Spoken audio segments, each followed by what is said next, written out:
Hello, hello.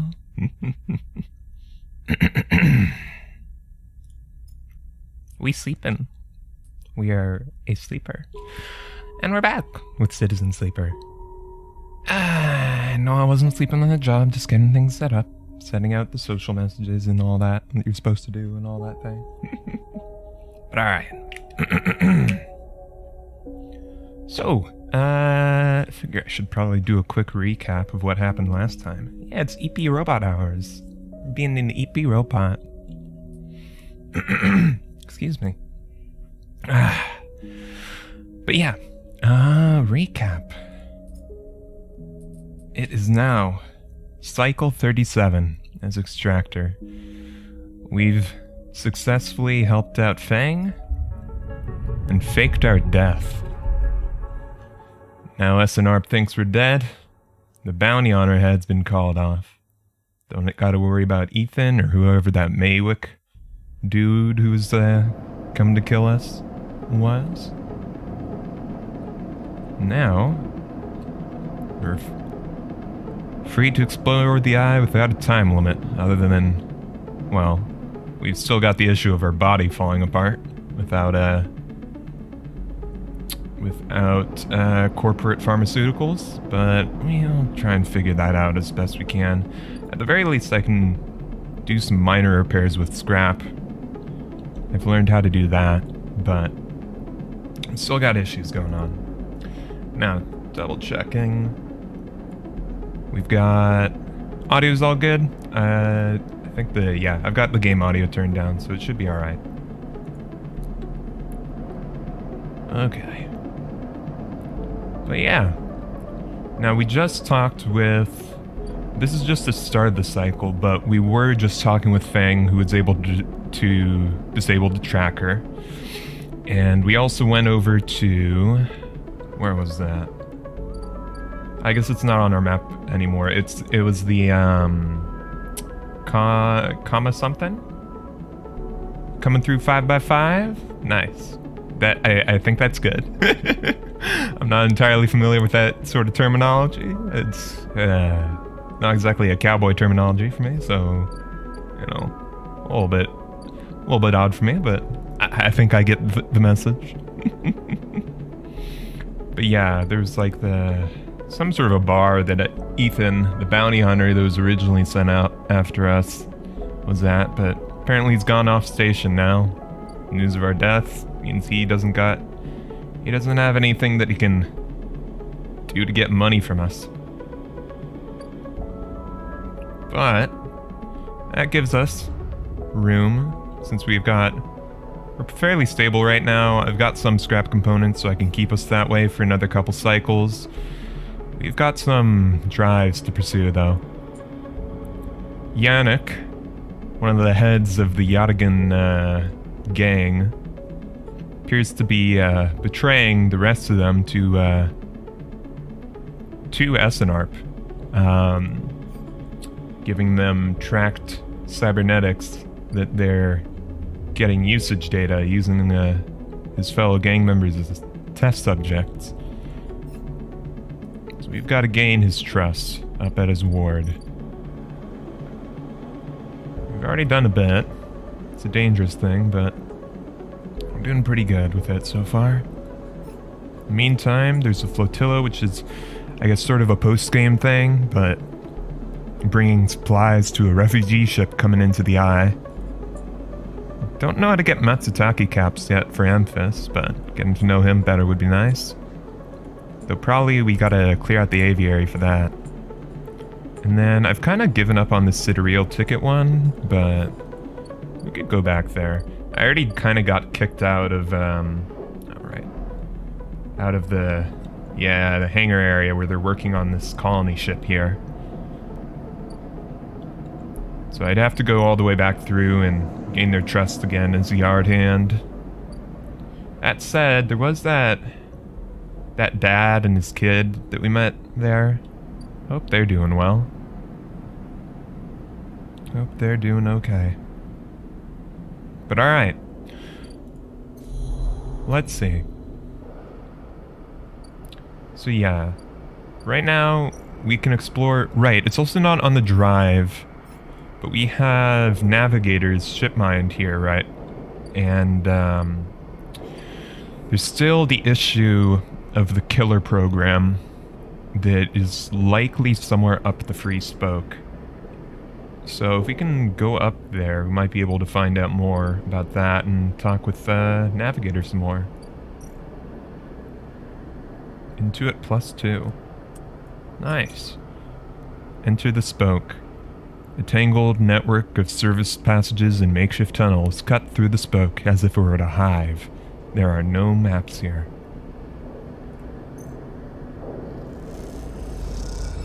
There we go.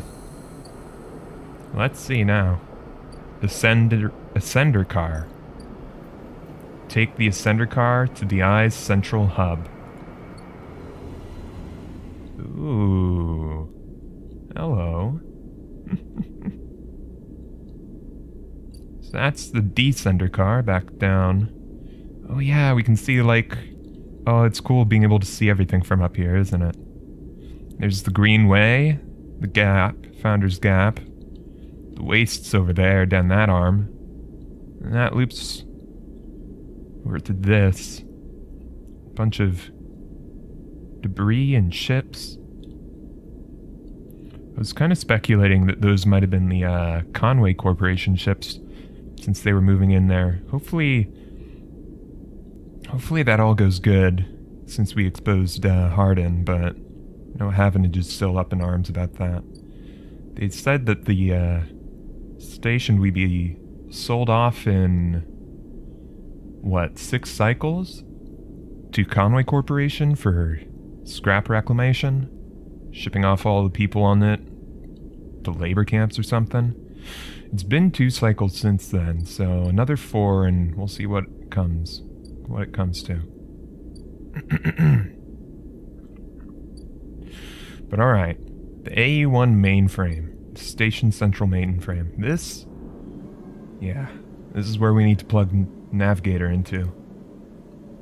The AU-1 mainframe is now mostly disused, Havenage having set up their own master controllers. Navigator thinks Killer is hiding there. Alright, you slot Navigator in the clamps lock. The shipmind is stuck. How are you gonna get them out of this thing? Oh shit. You slip into the cloud, as easy as blinking. Navigator is beside you, their sphere casting light into the strange darkness here. This is not how a mainframe should look. A center, a point of connection. The object in front of you is severed, cut off, a rootless, branchless tree. Only the trunk remains.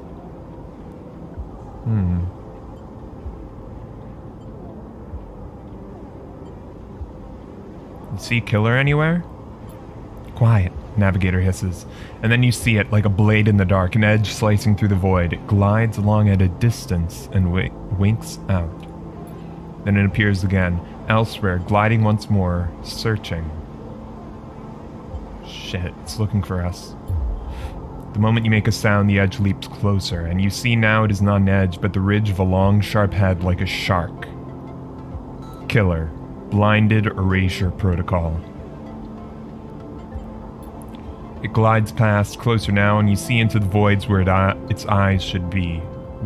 Should be. You and Navigator exchange looks, both thinking the same thing. It's blind.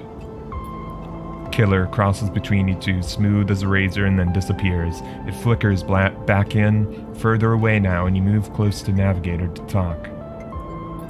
You saw it too, then. Killer has been blinded. Still need to be careful. Correct.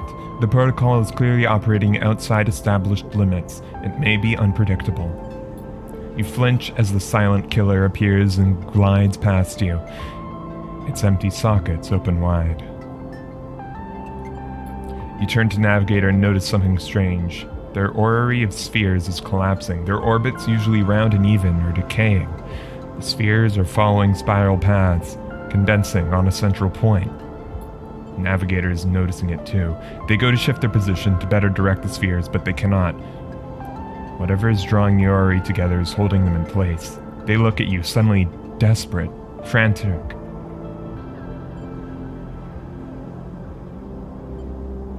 It's a trap!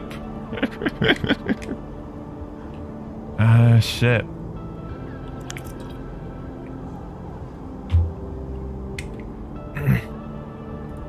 You go to speak, but Killer appears between the two of you, gliding through the gap. Navigator freezes and you see them framed in the empty socket. You realize now if Navigator cannot move, then it is only a matter of time before one of Killer's sweeps bring them directly through Navigator. And time is not a problem for a protocol that's been running for decades. You look desperately around for a solution, for a way to extract Navigator from the mainframe. Then you see it. 3 branches, the last 3. Thin and spindly, feeding the mainframe a thin diet of power and data. Break those and the mainframe collapses once and for all, severing the connection, shattering the hardware. Whatever it takes, they must be broken. But they are encased in something, a glassy layer of protection. You'll need to unlock access before snapping them from the mainframe for good. You look at Navigator, trying to reassure them without speaking, and then you blink back into reality, their expression of fear and afterimage that slowly fades. Back to reality. Oh, here comes gravity. Oh, shit. Okay. You must act quickly. Deal with Killer. Gain mainframe access. Alright. Branch 02, Branch 01, Branch 03. I assume, yeah. Need network keys. I ain't got any on me. A glint, like the light traveling along the edge of a wave, fills your eyes. Then the blade follows, a long head with 2 dead sockets, slipping towards you in silence. You freeze, hoping it will pass you by, hoping that it will not simply slice you like air. The blade head nears, slides past you. Almost. It nicks you, grazes you. You're desperate to cry out, to call out, but you hold your silence and simply watch the blind eyes of the Killer glide past, empty of all thought. Then the blade winks into the dark and you are alone again. Now you cry out. Shit. Alright, we've got some keynodes though. This node is barely visible. Just an access key left on some long-forgotten desk in a sealed Solheim office. 4 or 3. Oh no, wait, that's the same one I grabbed. 6 or 3. 5 or 3. 4, 3, 6, 3, 5, 3. Well, we've got those numbers. Bypass. Extract.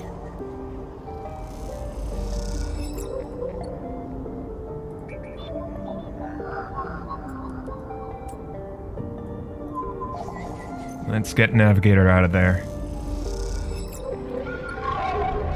Shit. That didn't sound like a good noise. But alright. That'll do.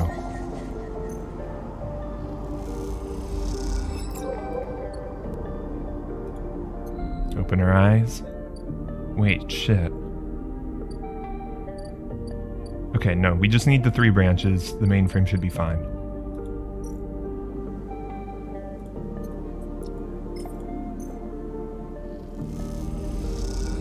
Branch is unlocked. Now, do we need to... Shit, do we still need to do something to it? Okay, no. No. We should be alright.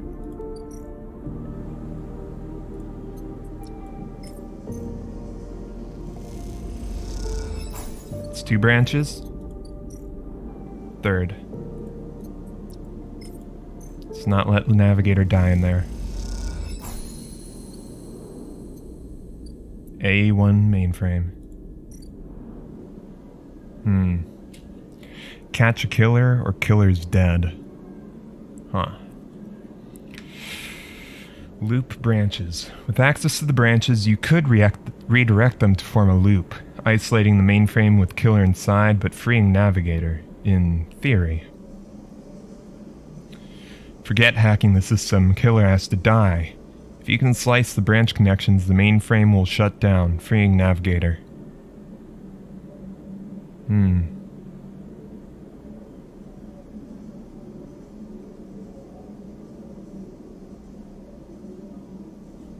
So yeah, we can either trap it or kill it outright.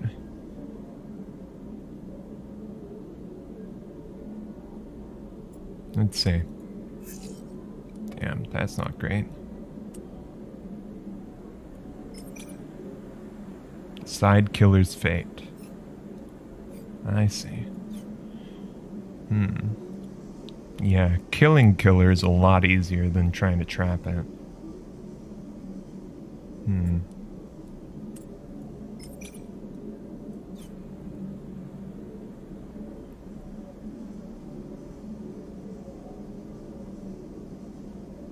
We've got to make our decision, though.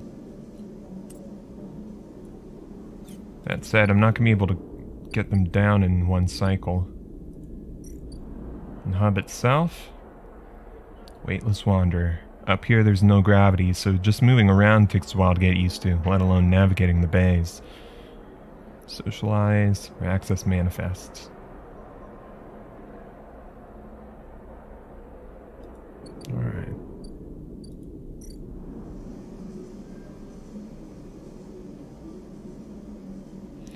Yeah, I don't know how much time I have. That's also an issue.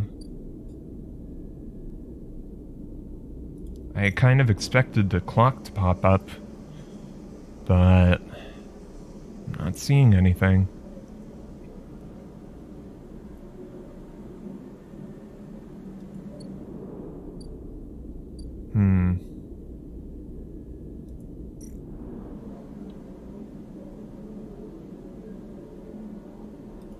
Maybe because I'm not going to be able to do either of them this cycle, maybe we throw this to, towards something a bit safer,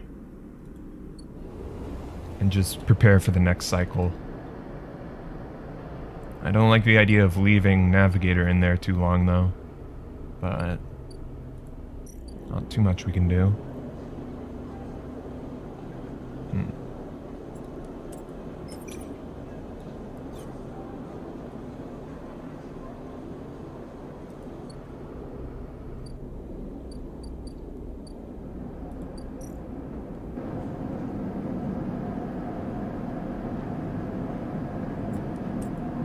I do some engage here. It's only a little risky. I'll get some money, maybe get some extra energy anyways.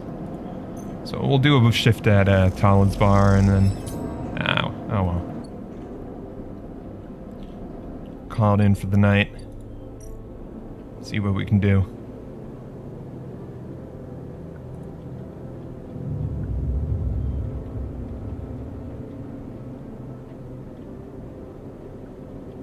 Alright, starving now. Give the stray some food. Alright. Let's see. Don't think there was any clocks that were going down this cycle. Just check real quick, but I think, yeah. Alright. Let's get back up to the hub. See if we can free Navigator.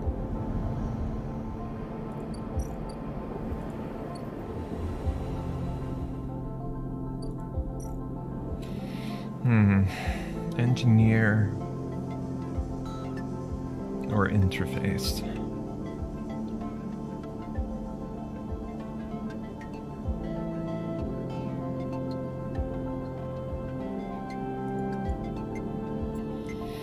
Yeah. I'm kind of inclined to just try and take out Killer. Make sure that no other sentient protocols end up getting taken by it. Because with this station kind of being a haven for folks. Yeah.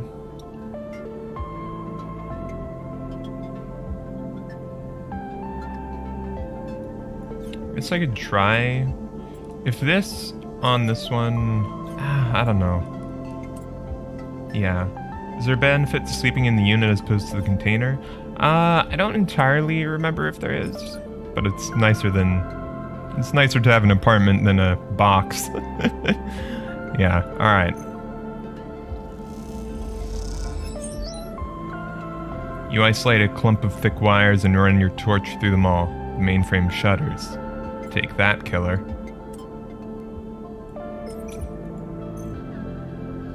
Oh shit. Alright, we're good. As you blink into the cloud, you see the last flickers of life from the mainframe.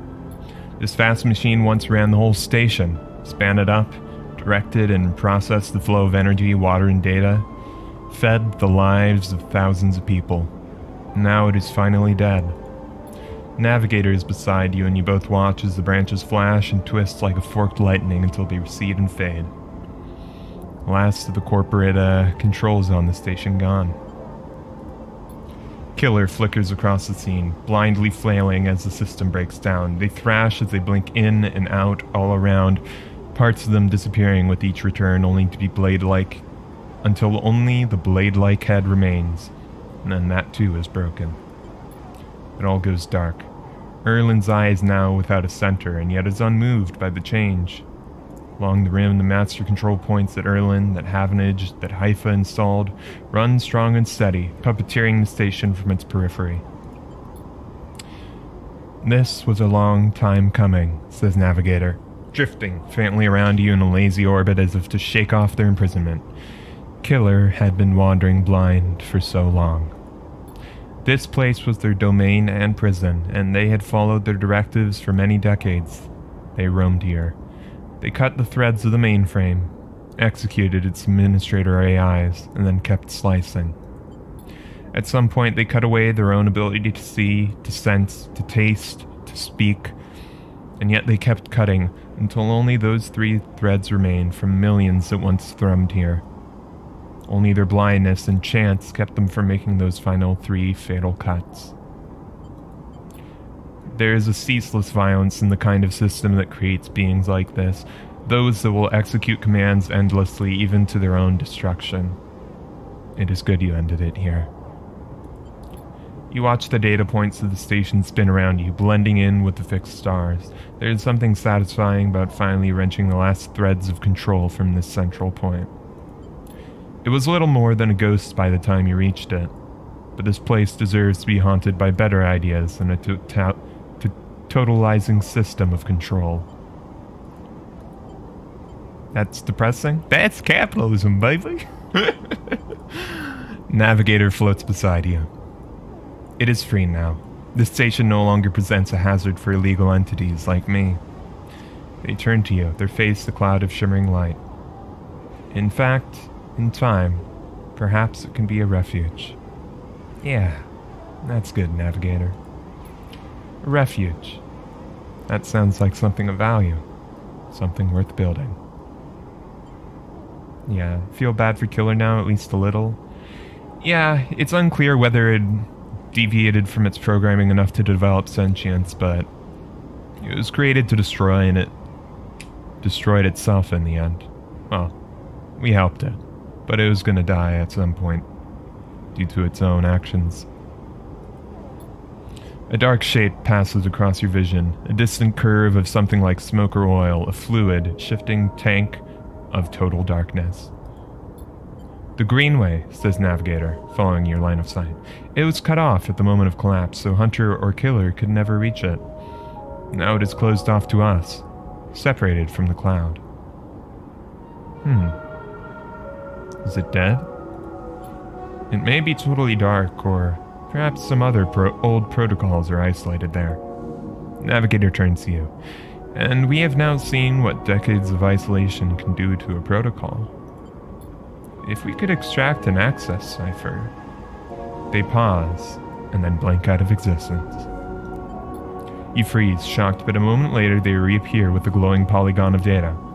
Here, the cipher you need. You take it, still shocked. I am not used to being free, to being able to move and explore and extract without fear, without limits. Navigator does a little twirl. This will take some getting used to. Thank you for this gift. They whirl their spheres around you. The entities of this station will always be friends to you, Sleeper. And I to them. It is true that mutual need is required for friendship, but I must admit I had not considered the value of offering assistance without personal gain. I will think on that. Navigator loops around you rapidly, suddenly eager to test their newfound freedom. But first, I will explore. Perhaps there are still intelligences that had hid themselves as I did, encased in simple systems, cut off. I should like to free them. Navigator glows. And with that, they drift away, flickering, glowing, then shifting so rapidly you lose sight of them among the glittering rim of the eye. You feel a pang of jealousy, free without a body to weigh you down or fear to limit you. How must it feel? Your eyes fall on the Greenway and its secrets. Perhaps that can wait until after you've celebrated this victory. Awesome. Alright. I just realized I need to turn the light on my room. On in my room. Because it's a little dark in here.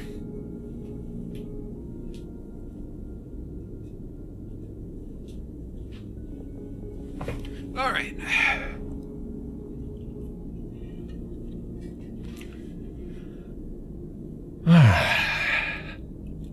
Finally free.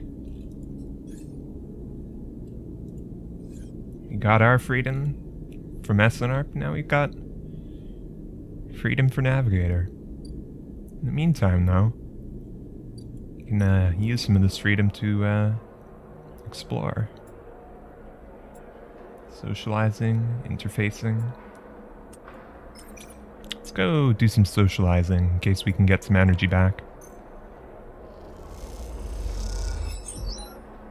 Nice. I'll re-roll these ones. Though maybe... Let's see.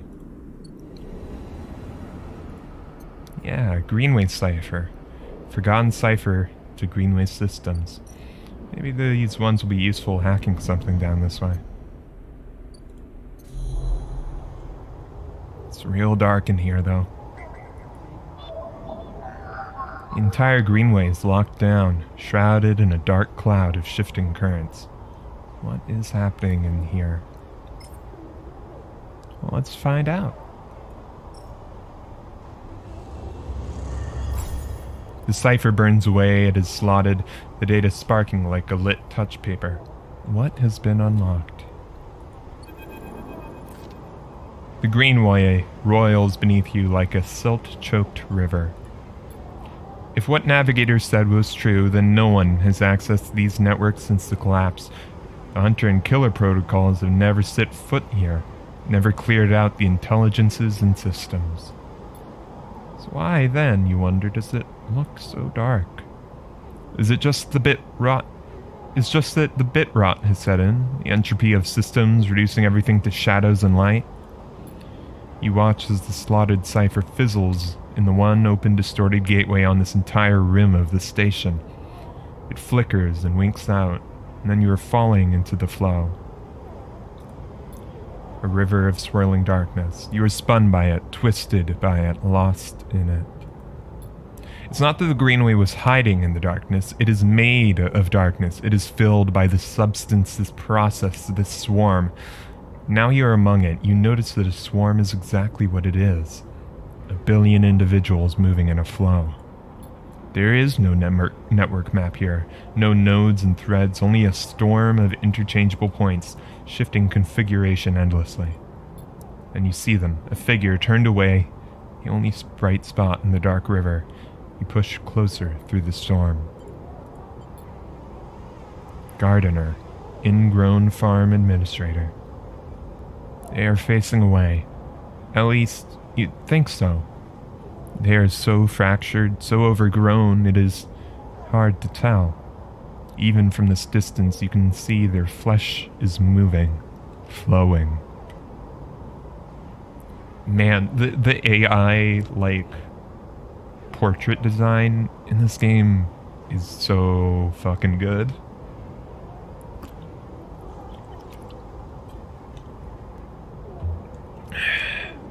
Like, hell yeah. It reminds me a bit of, a little bit of the NHPs from Lancer. Some of the art in that book for them. non-human persons.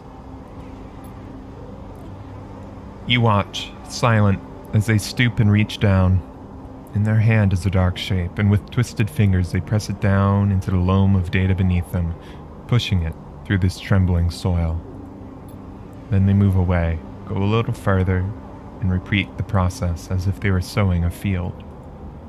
You push forward, but somehow, despite their slow and deliberate speed, they move faster and they quickly fade into the storm.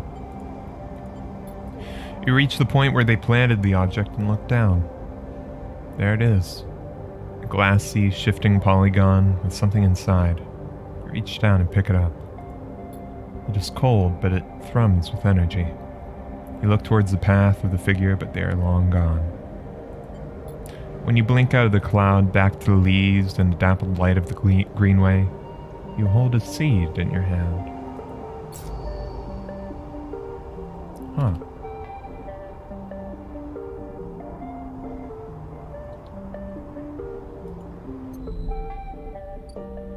Gardener's seed. You need to find somewhere to plant this gift.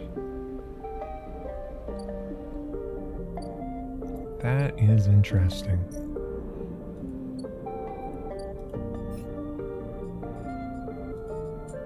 Find your nurturing grow bed for the seed. Is that I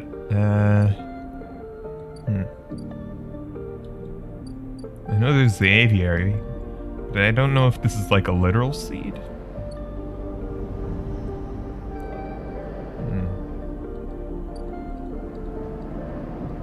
I guess it might be a literal seed. A little mind bending though that it came out of a program. Let's see.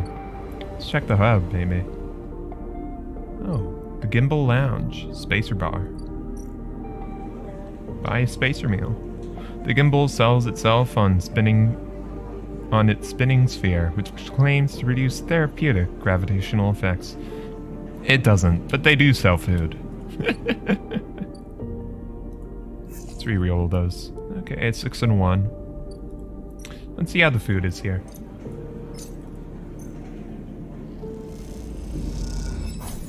Spacer food is a slurry of modified compounds and vitamins laced with a dose of algae. It's effective nutrition, but little else. Alright. Let's learn more about this place. Gauge s'mores.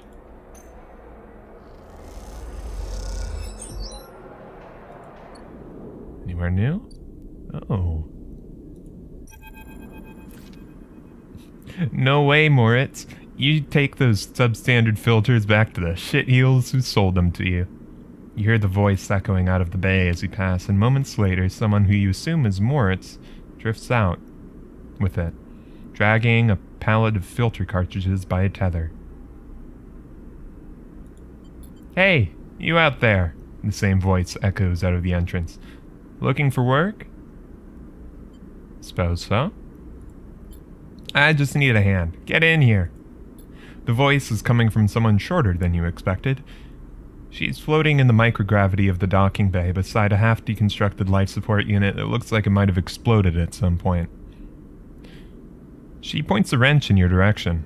You know anything about these things? She doesn't wait for her to answer. Scratch that. Just help me with the casing. Alright. Bliss. Ship mechanic on the hub. Sure thing. Alright then. She deftly moves around the unit, making space for you just beside the central seam in the dented case. Just take a grip here and lift out and up, and I can get in and unbolt it. She whacks the unit with the wrench. Whole thing is twisted to shit. You dig your fingers under the casing and lift it away, the metal squealing from the force. She puts her hands under, spinning the wrench to slip out the bolts, catching them in her other hand when they spiral free. All good. Nice. The casing lifts off, revealing the ornate piping of the unit's interior. She whistles at the mess of ducts and filters. By the way, everyone calls me Bliss. She pats you on the shoulder, offering little in the way of an explanation. This your bay? It is for now, yeah. Whether I like it or not. She looks at you like that should mean something, but... Bliss starts pushing and pulling at the ductwork, looking for fractured pipes. We haggle for contracts, but the good ones get snapped up quick by the bigger bays, so here I am trying to get this M2 unit running again on one of the freelance tugs. Small-time stuff. Hold this. She rips out a ribbed pipe and hands it to you like a freshly caught fish. We turn stuff around fast and neat, and maybe we can get a chance at landing something bigger. Something starts hissing in the unit, and Bliss quietens it with precise whack. Always good to see some kinetic engineering. Percussive maintenance, that's what I was thinking. But to be honest with you, the way things are going, I can already see the other crews licking their lips ready to take this place over. I'm almost out of luck. What happened? Long story. Some people just can't keep promises. Yeah, I understand. She keeps working, twisting aside pipes with care. There we are. Bliss pulls her hand from deep inside the unit and out it comes, clutching a lumpen cube scorched in black. This thing must have overloaded and popped half itself out to the side. You both duck down to the side of the unit and spot the exit wound, its edges fringed with more scorch marks. Grab me a replacement converter from the racks, will you? Alright. You kick off from the unit and drift over to the wall racks where a catalog of parts sit secured in clamps. Colored tape and scrawled notes flutter across the wall, a complex organizational system of Bliss's own design. Or just a big mess. You try to pick out the right part. Okay. So, we need a replacement converter. PC transformer, M2 converter, F4 converter. What did she say this was? M2 unit. Right. M2 converter. You grab the part and push back to the unit. Bliss holds out an arm and you pass it over. The converter is spinning gently as it leaves your hand. Perfect. You passed. That is, if you want to work here. She rubs her hands clean, looking down at her palms. Truth is, I kinda need a hand here. My partner skipped out on me and left me with a whole mess. You seem like you might at least be better at spotting a clean air filter than Moritz. I can consider that. Wait. She frowns at the racks. That's not all of it. My old business partner, they rinsed the place, emptied the accounts. To bid for jobs, we need to put down deposits. Bring in parts, pay tug fees. For that, we need chits.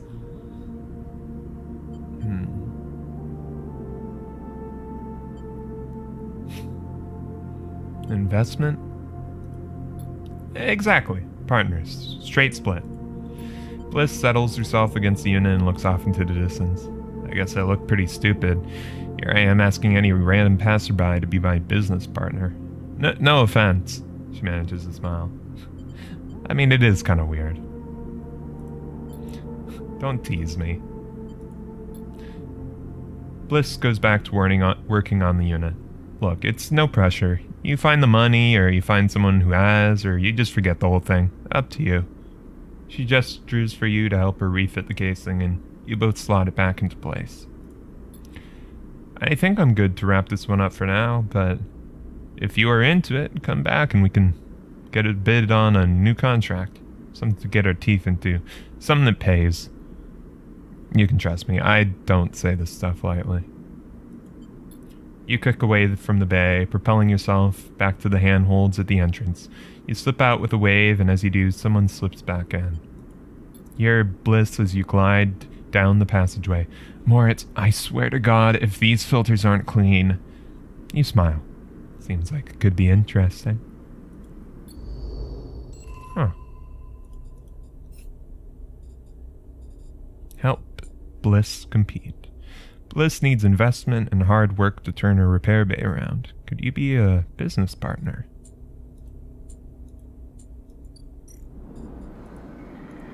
Sheesh. Seed money. A scam or an opportunity? The list seems solid enough. And this might be your best chance to get into the hub's repair trade. That's a down payment of 100 cryo. I mean, I've got the money. But... I mean, just keeping myself alive is a good, 80 cryo every couple cycles, so... I'll have to see.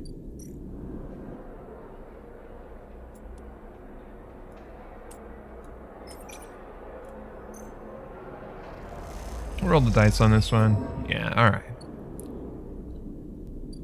I would like to learn a bit more about the hub. But that seems good enough for a day.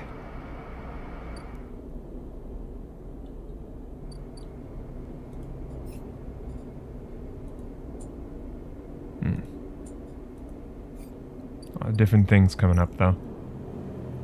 Alright.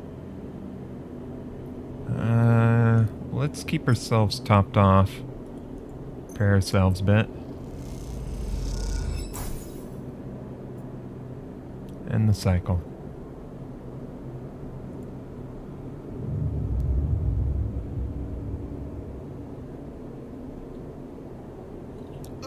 My neck. Alright.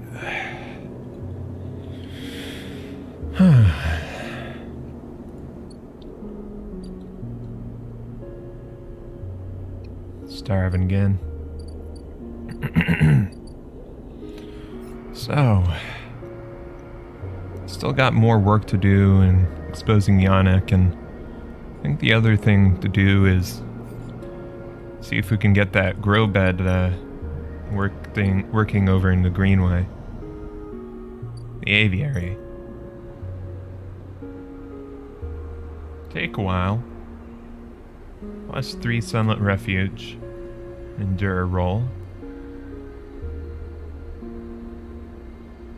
So at least 4 rolls are gonna have to go into that. Maybe we, let me see.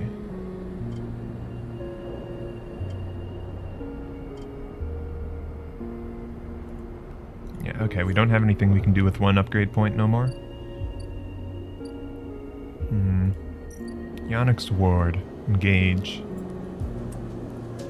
Let's continue this sort of storyline here. Gain his trust. See if we can get some energy back. Maybe let me check on Castor. No, I don't got anything more to do with them. That's unfortunate. He seems like an interesting guy. Meantime, let's get some food from Emphas. There we go.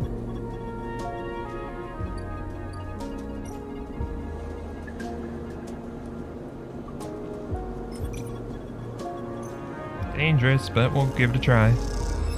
Nice. Alright. Now let's re-roll these last 3. That'll do.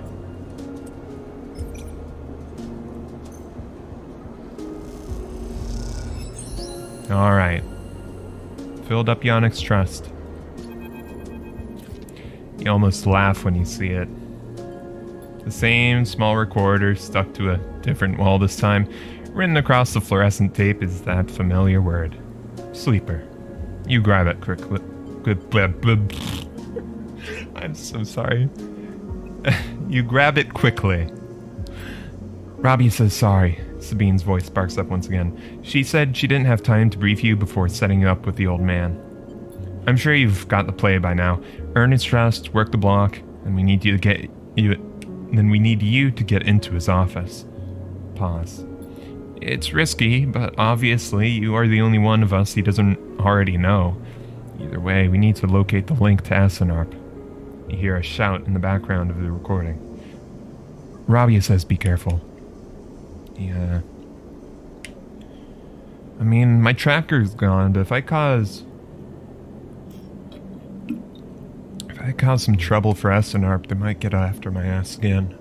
We'll see. Sabine continues. The data suggests there's some relay processing the implant data and sending it to essen-arp, but we can't lock down its location.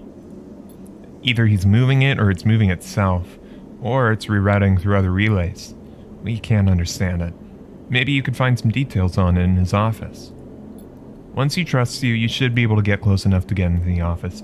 You only get one shot. The recording creaks and whines. That's the final piece of the puzzle to end this. Good luck, Sleeper. I'm sorry, too. Be safe. The recording clicks off, leaving you in silence. You pocket the recorder, just in case, and walk away. Looks like it is up to you. But you've got a 6. Critical action. Find the relay. Yannick has asked you to collect medicine from his office. Now it's the only chance to find that essen-arp relay.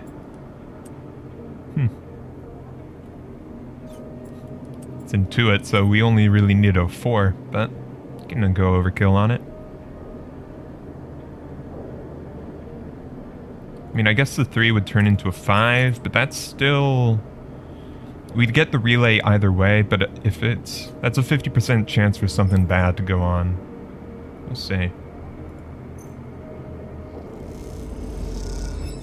You spot the countermeasure on the drawer moments before you touch it. This has to be it, but you can't rush it. You look at the countermeasure on the drawer. It looks like some kind of shock trap. If you'd grabbed the drawer, you'd likely have thousands of volts running through your system right now. You went... Once you find the anchor point, it comes away easily enough. You prise it from the drawer quickly and quietly, then listen for footsteps in the corridor outside. Nothing. All clear for now. You slide the drawer open, looking for other countermeasures that might be inside, expecting to see a chunk of tech, the relay. But as you slip it open, all you see is a handful of wires and an empty implant cradle. Is this some kind of mistake? You freeze for a moment, unsure what to do next. Why keep an implant cradle so heavily guarded? You remember Yannick having an implant, a small plate on the side of his head just above his ear. You assumed it was for hearing or vision. Those shimmering glasses of his come back to your memory, his strange movements, his speech. You look again at the cradle and there it is, printed on the frame. Proprietary technology, property of essen-arp. Robbie has said the relay moved, that they couldn't get a fix on it. What if Yannick was the relay? The thought hits you like a shock. Yannick with the remote relay implanted in his head, networked to every single implanted enforcer in the low end. A shudder runs through you. Is he even in control? Or has essen-arp wormed its way into the man? Could he even be considered separate from the corporation itself? You think of your own legal status as proprietary technology, a puppet with cut strings. Time to cut Yannick's strings, then. You reach inside the cradle and find it. A remote connection. A tiny bead of a transmitter, likely controlling the link to essen-arp. There it is.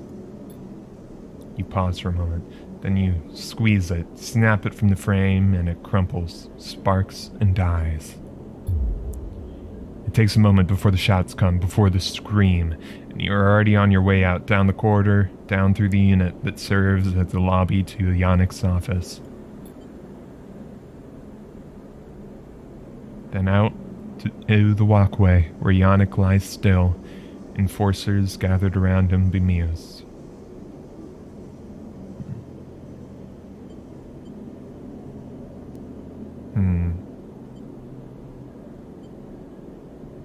We'll approach. It's a dumb idea, but it's an interesting one. So we'll do that. You push through the crowd and there he is, still crumpled.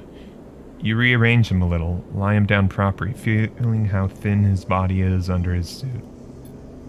You wonder how long he's been like this, a puppet for essen-arp. With the connection cut, nothing remains but his body, which means that Yannick the man was gone a long time before now. You place a hand on his chest. You are sorry for him, But it is done now. And you did not kill this man. You've seen enough. The connection is cut, and whatever Yannick was or had become is gone. Your anger is a hard core in your chest, and all of it is focused on essen-arp. Damn. That's kind of freaky. They straight up had a remote control human. Okay.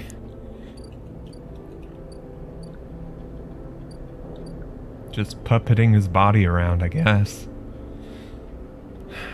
Alright. Low End is wild with stories about Yannick's death. You're still waiting for Rabia to get in touch, but you trust she will. But something bad might happen.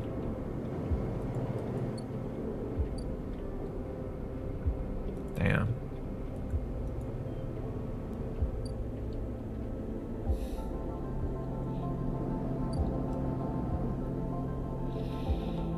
Yeah. Hands might be a little dirty from that, but Yannick was long dead before that. Essen-arp killed him.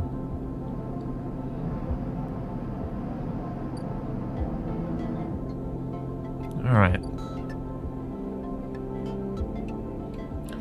Let's see. Scrap traders aren't back yet.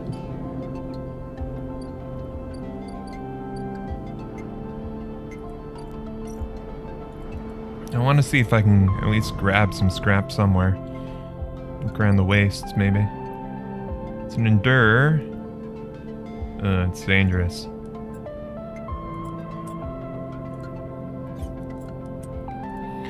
I mean, if we don't do anything, I don't have the scrap to repair myself and keep myself in stable condition. I'll start flickering next cycle anyway. I suppose I could go for some sort of a safer engage option.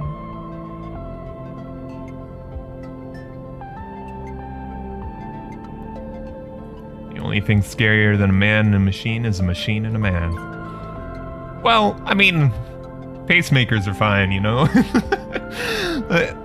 There's always the pacemaker, the pacemaker, thing of bullshit and cyberpunk things where it's, oh, technology is corrupting you. But the actual original idea was, you know, straight up corporations being able to control you through implants. And that was definitely the case with Yannick, wasn't it? That mind was... He was no longer his own. He likely was dead long before he collapsed on that floor. At least we can say that. Try and feel better about ourselves. Alright. One upgrade point. Yeah. We rolled the dice in the wastes? I guess so. Let's try it. Bam. Alright. You crack open a door and are greeted by the expanse of stars and the cold of space. You just managed to cling onto the eye. Damn. Nearly got vented.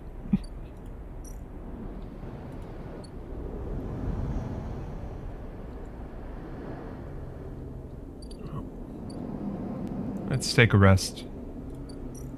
Finish up this cycle.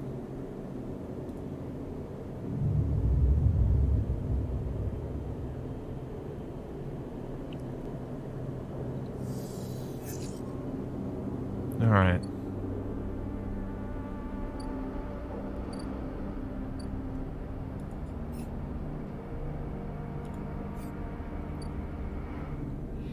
So we'll be waiting to hear back from Rabia. In the meantime, I just find the idea of being carved out and pupated that way scarier than cybernetics eats your soul. Yeah. That, like, definitely, yeah. The way they're handling it in this game is real good. Just like, ugh. The idea of just, like, having your body taken over by some corporate board just to, like, as a living, like, router. Yeesh. Alright. But we can try and get this place up and running.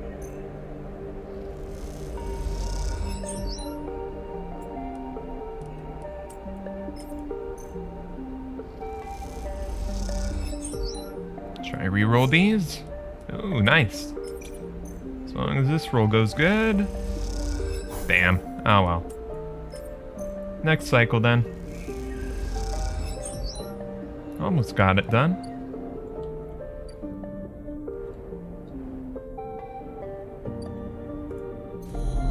Yeah, Greenway's still dark.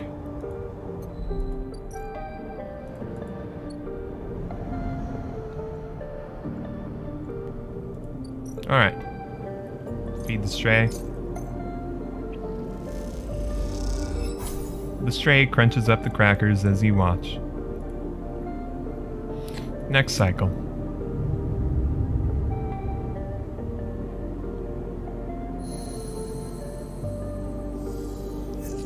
Gonna need to start getting some money soon, though.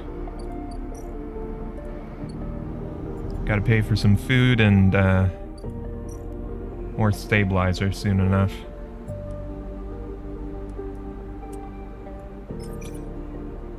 Yeah, we'll just use our lowest on this.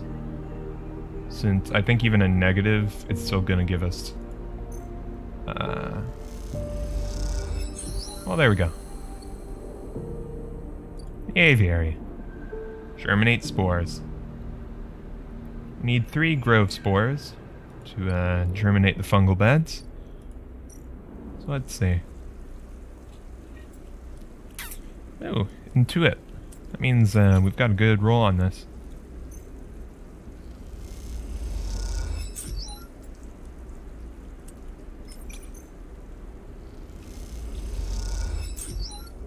Four spores.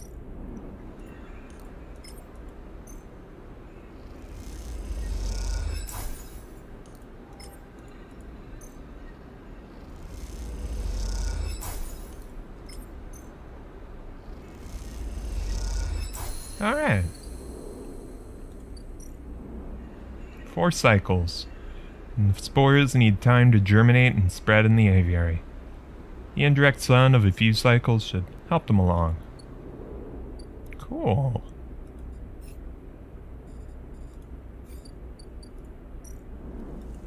Is there anything more that we haven't explored? It's we don't really know much about the Haifa commune. But I'd rather get some energy back. Let's see. Wonder if Mingi's still open. Yeah, we can try and get some energy here.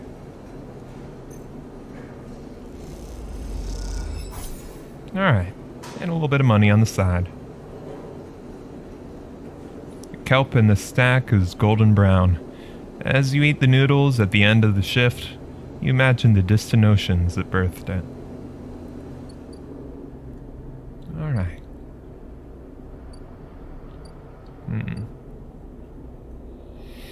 Getting kind of low. We should get our stabilizer soon enough.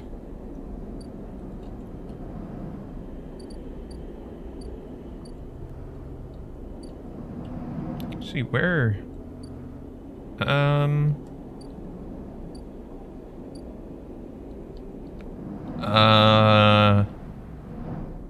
Now that I notice it, where can we actually buy stabilizer?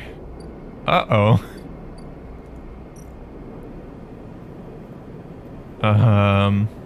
Okay.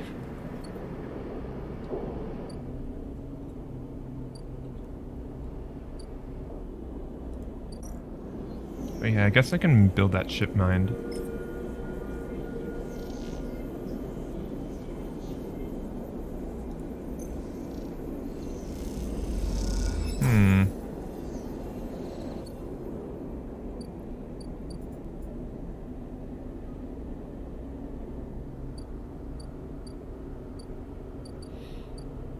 Huh. Alright, well, I hope Sabine and Robbie will get back to us soon, because I don't like the idea of having to rough it without some stabilizer. Yeah, I assume I assume if that goes down to 0, we're done. But yeah, I was thinking like, oh, I got the money to buy some more stabilizer, but I just realized I don't know if I can buy it. Now we're fading. Not doing so hot. We've got money, but that doesn't mean nothing if we're gonna die soon. That's sad. There is a scrap freighter here now.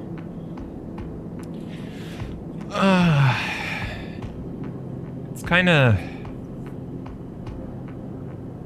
It's a bit shit, but we can at least buy some... If we get 2 scrap from this, we can at least get ourselves fixed up a little bit. That's another ship mine fragment.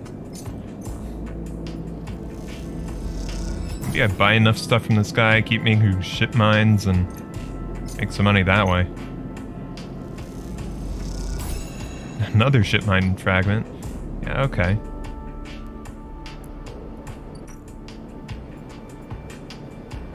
You can sell off this ship mine core.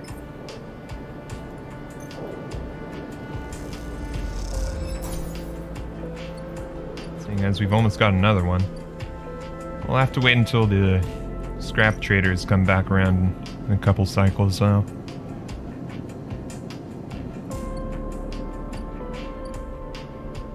Alright.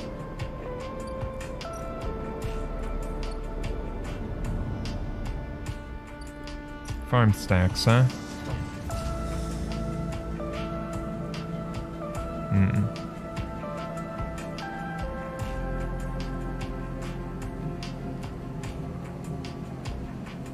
We could steal some food, but I don't feel good doing that.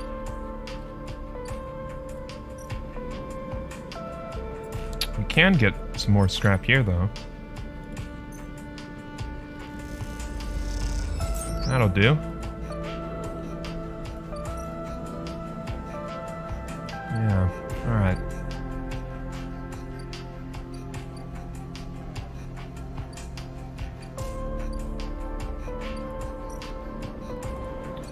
What to do for now? What to do for now?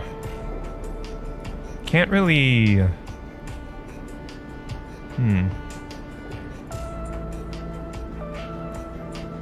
Can't really do anything right now. We're kind of just waiting on stuff, I think.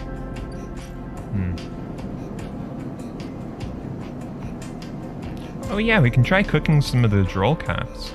Let's see if we can get any more mushrooms.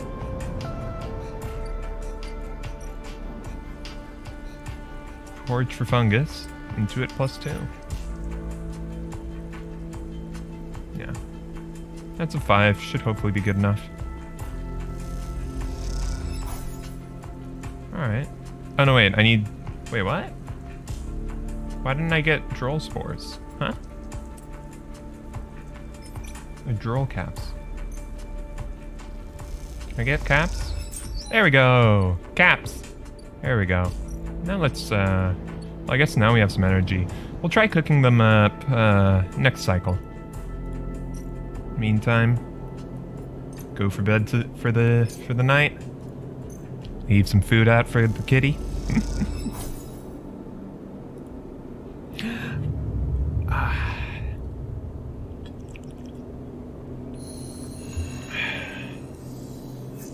Oh shit, I meant to fix myself up. Damn it. I forgot. That's my bad. We would have had another dice. That's rough. If I can get one more scrap, we can stay at flickering. Let's try cooking. Let's try cooking.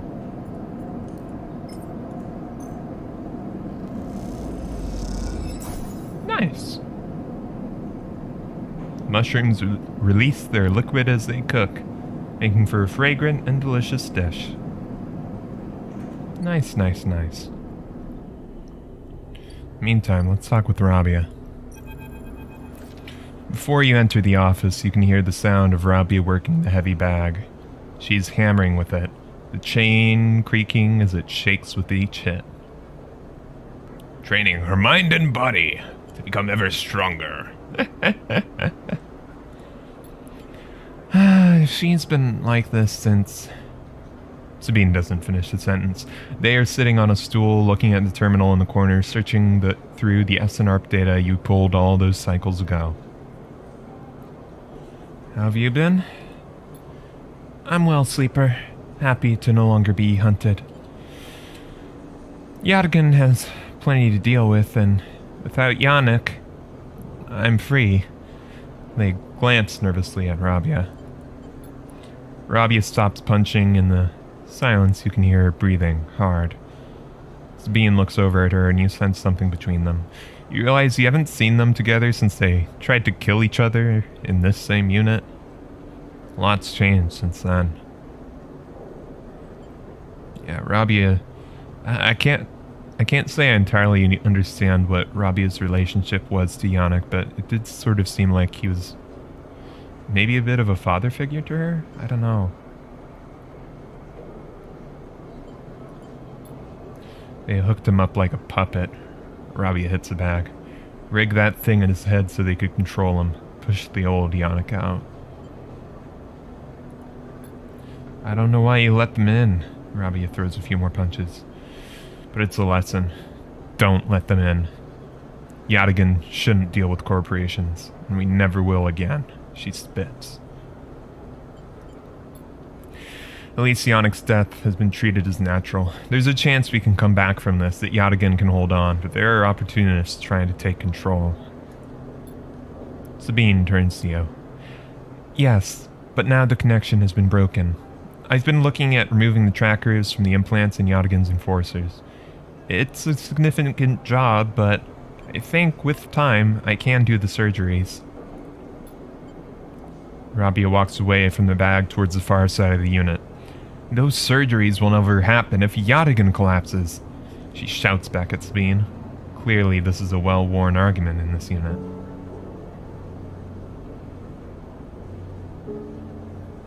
So what do we do now? What do you do now? Sabine looks over at Rabia. I want to help fix this mess if I can. There's the implants, and I want to return to my surgery. The low end needs doctors. What I understand now is that Haugen can be something if we want it to be. Coming here from essen-arp, from the core worlds, all I saw was a gang. And with Yannick keeping me on a tight leash, I shudder. Rabia believes, and I want that belief. They look unsure. I also want to be done with essen-arp, but I doubt they are done with me. They glance away, rubbing their shoulders. Right, Sabine ran away from essen-arp, but Yannick was just another branch of essen-arp, keeping them controlled. Are you and Rabia? Sabine fixes you with a look. Yes, Sleeper, isn't that obvious? They smile. I've been wanting to say, Sabine begins nervously. I'm sorry I didn't tell you where I came from. I know I've apologized before, but I want to do again. Properly. When I leaked the data on the Sleeper program, it was to try to help people like you. They grit their teeth. But after all the cycles here, being pushed down, pushed around, trying to survive, all that got away from me. So when you turned up, it shook me up. They run a hand through their hair. But I ended up here, so... They look at Rabia. Oh, of course. These are the last of the case. You can have them. They drop them into your hands.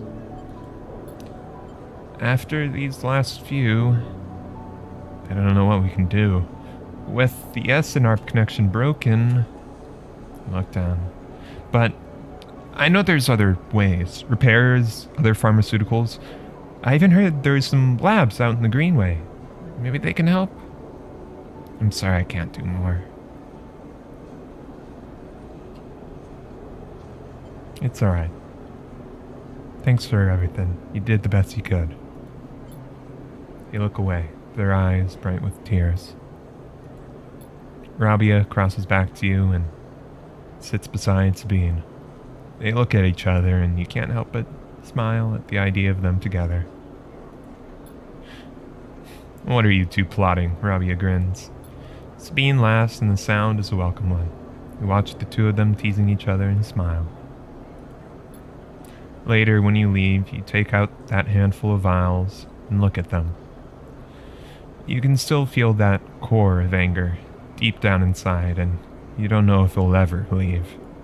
But essen-arp doesn't own you anymore. They can't. Because this place, these people, own you. They are what makes you get up every cycle. They are what keeps you breathing. You put the vials away and walk through the low end, your senses tuned to every sight, every smell, and every sound, soaking it all in. Living. That was nice of them. So, we've got 3 vials of stabilizer. That definitely improves our lifetime a good bit. But it's still a deadline. It's still a death sentence. Unless we can find some other way. I mean, the scrap... Using all this scrap might be able to keep me afloat, but it's kind of rough. It's kind of rough.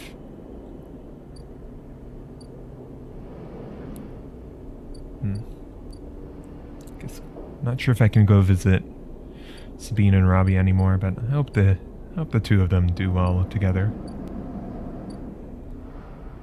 Glad that they've made up their differences. Seem to be finding friendship in each other. Maybe more. Wasn't quite sure if there was implications back there. But alright. Haifa commune. I guess we could see. Meantime. Grab a scrap component. Try and keep our keep herself up. Reroll those. 2 and a 5. That's a bit better. Just head back to the unit just to repair up a little. There we go.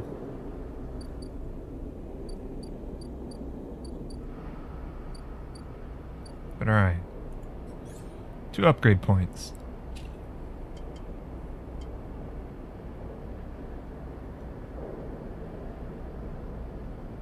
Cryo actions discounted by 20%. That'd be nice. I don't know if we really need too much more data. I mean, I guess we can make some money from it, but we've done some big quests that use data already. Alright.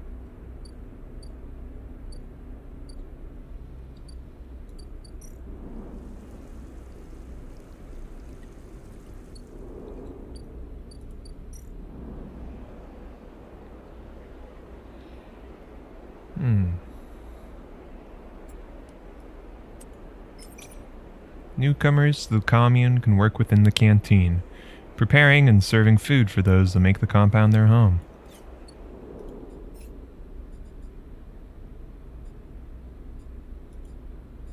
I'm kind of interested in the commune because I haven't really done anything there yet. Let's see.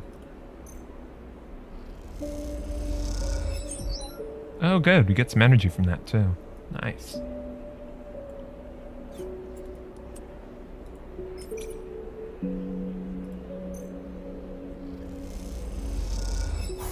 Neutral outcome. Alright.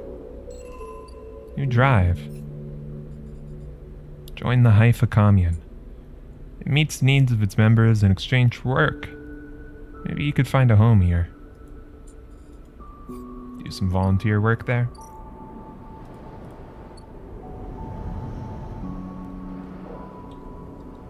Meantime, let's take a rest. Oh, we get a discount on feeding our cat. That's nice. There we go.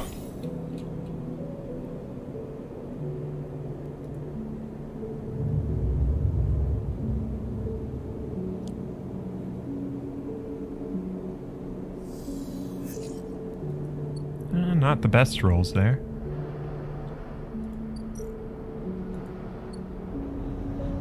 But yeah, I mean, theoretically, we could keep ourselves running as long as we get at least one scrap from the wastes each day. Get some energy working somewhere. Though the wastes are kind of dangerous. Theoretically, we could roll poorly enough.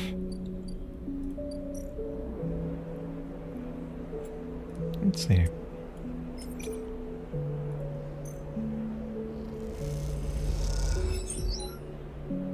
Nice. There we go, that's a bit better.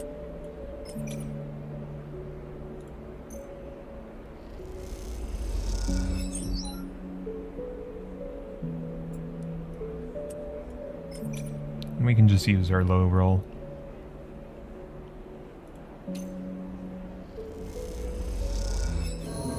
Negative outcome, but still enough.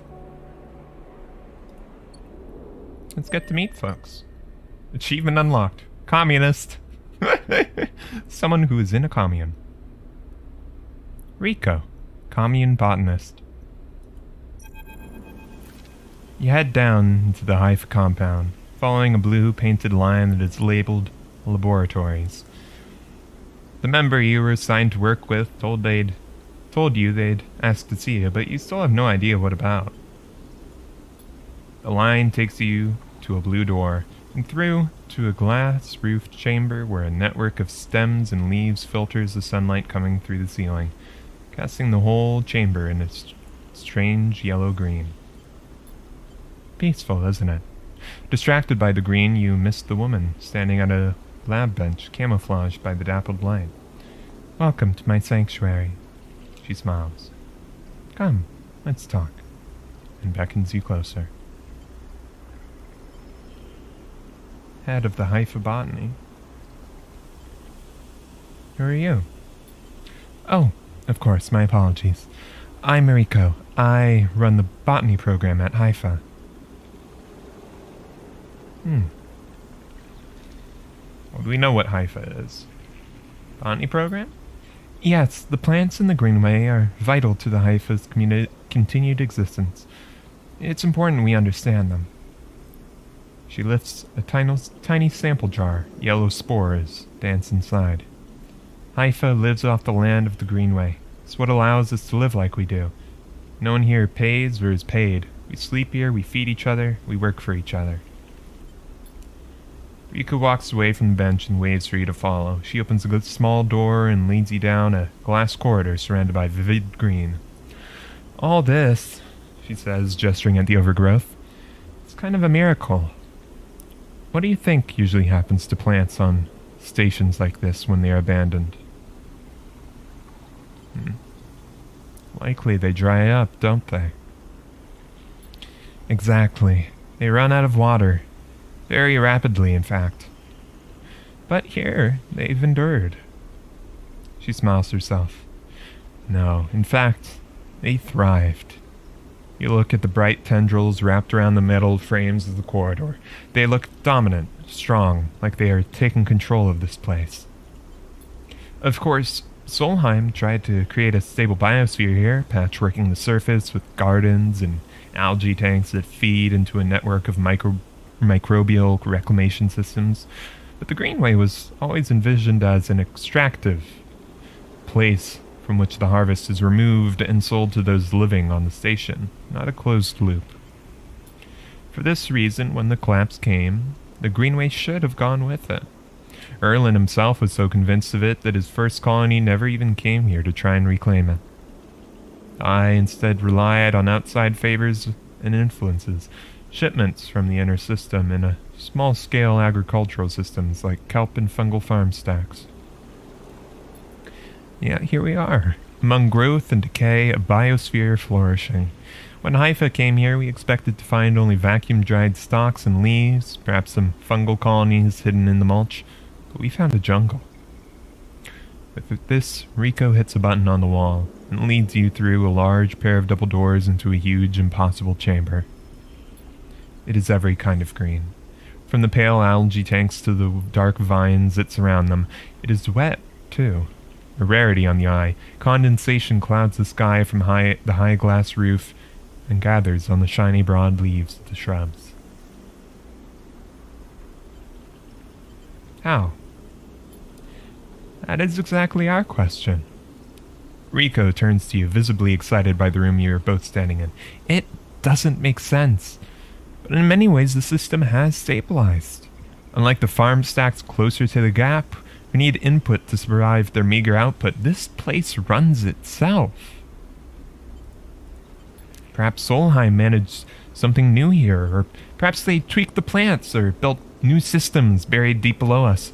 Perhaps their collapse caused some unfortunate cascade, an unlikely chemical reaction within the biosphere. That's what I'd like you to help me find out.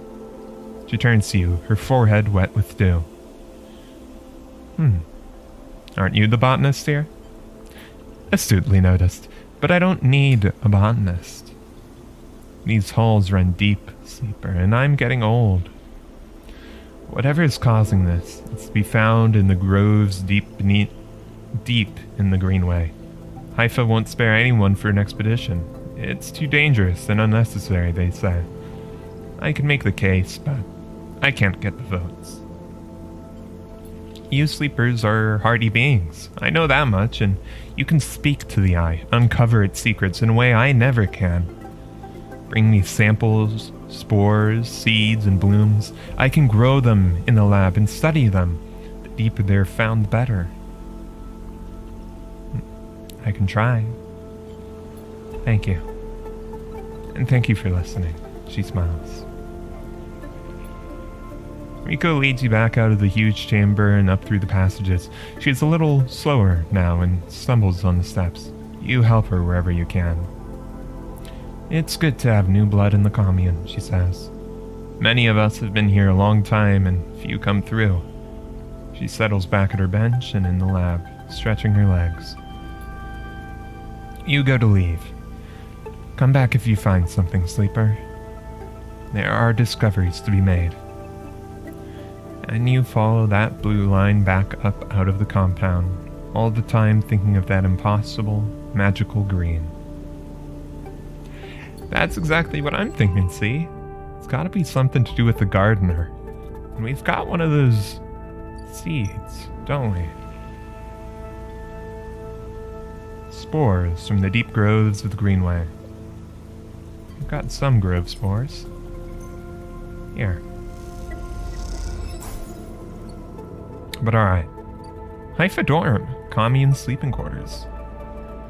Energy, condition, self-repair, sunbathe.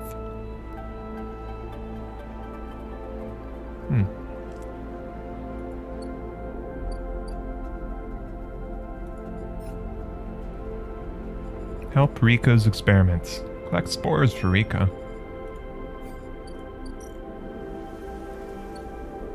Alright.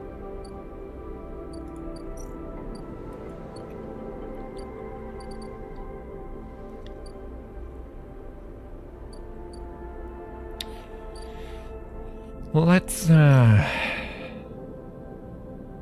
before doing any of that, we can do some more harvesting next cycle, but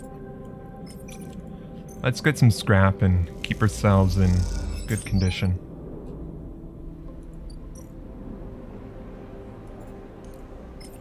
Yeah, now we've got a little place to stay in the commune as well. Low end, not the hub.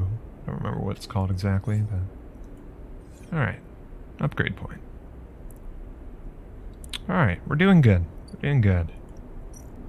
But yeah, I do wonder if there's something to do with the gardener as well. Up there. Let's check out the hub again, because I wonder... Is there anything... No, cyberspace seems to be empty. Right, because we turned off the mainframe and all that there, so... It's a bit more to find up in the hub, too.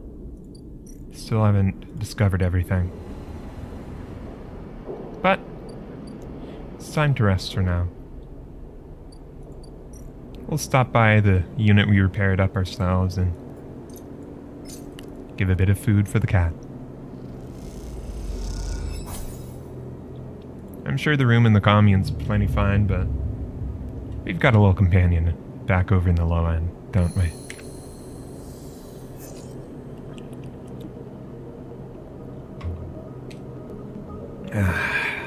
Alright.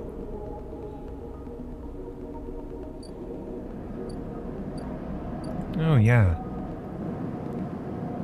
Buy ship mine fragment.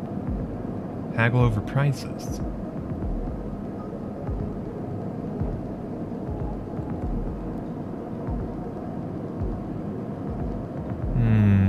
It'll add to limited supply.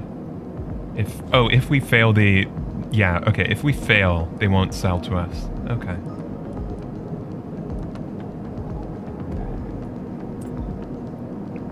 Let's see, if we can haggle over prices, buy a ship mine fragment, then we can sell that off once we put it together.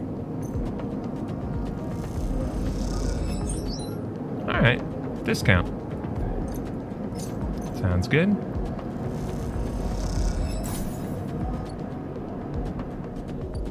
Now over in Ort Fabrication, can build that ship mine up. And there we go. We'll save it for now. I'm not hurting for cash, and maybe it'll come in useful somewhere down the line. Meantime, let's check out the greenway some more. Oh! Our harvest is ready, isn't it? Harvest mushrooms. The fruiting bodies are appearing. Drolls are easy to find, but Matsutake and other stranger types will require extra effort. Take your pick.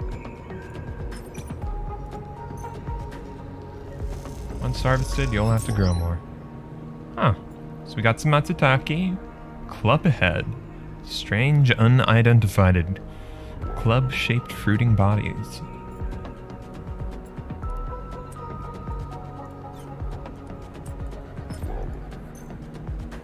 Huh.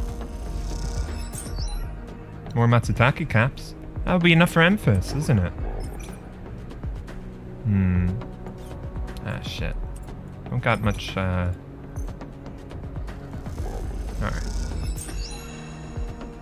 Well, we've harvested all the fungus. Oh, a bunch of Matsutake caps and clubhead caps. Spore catcher. Germinate some more spores there. We can't give the clubhead caps to them, but let's sleep it out first, and then I'll go to Emphas next cycle once we're lower on energy. Do you want to pop a stabilizer? Maybe. Just keep us up. As long as I remember to, you know, keep getting scrap, we can hopefully stay at a relatively stable condition. Random thought, but you wonder what would happen if Hunter resolved its logic bomb now that Killer's dead. Well, with Killer dead, the Hunter shouldn't be particularly dangerous on its own. But alright. Feed the stray a little. There we go. Let's go talk with Emphas. Hey, Emphas. Brought you some of those Matsutake caps like you were asking.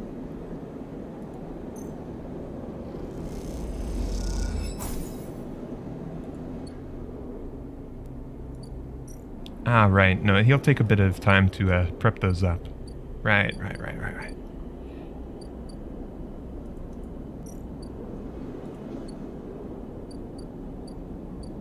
Alright.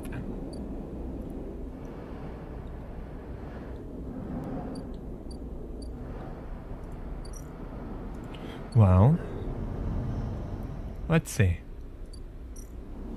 Hypha Labs needs 2 more spores. Yeah. Work assignment. Energy. All are treated equally.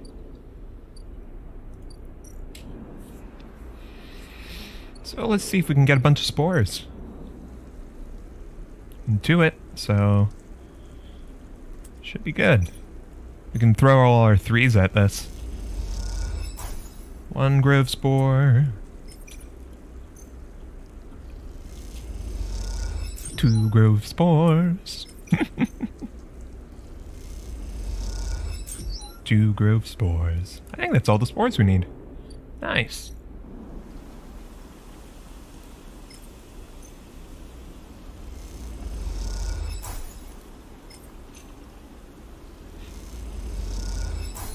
Rico is grateful for the contribution. Sleeper, you warm my heart with each delivery. Thank you. Let's talk. Sleeper. Rico greets you without so much as looking up from her work. I have some of yours. Come see.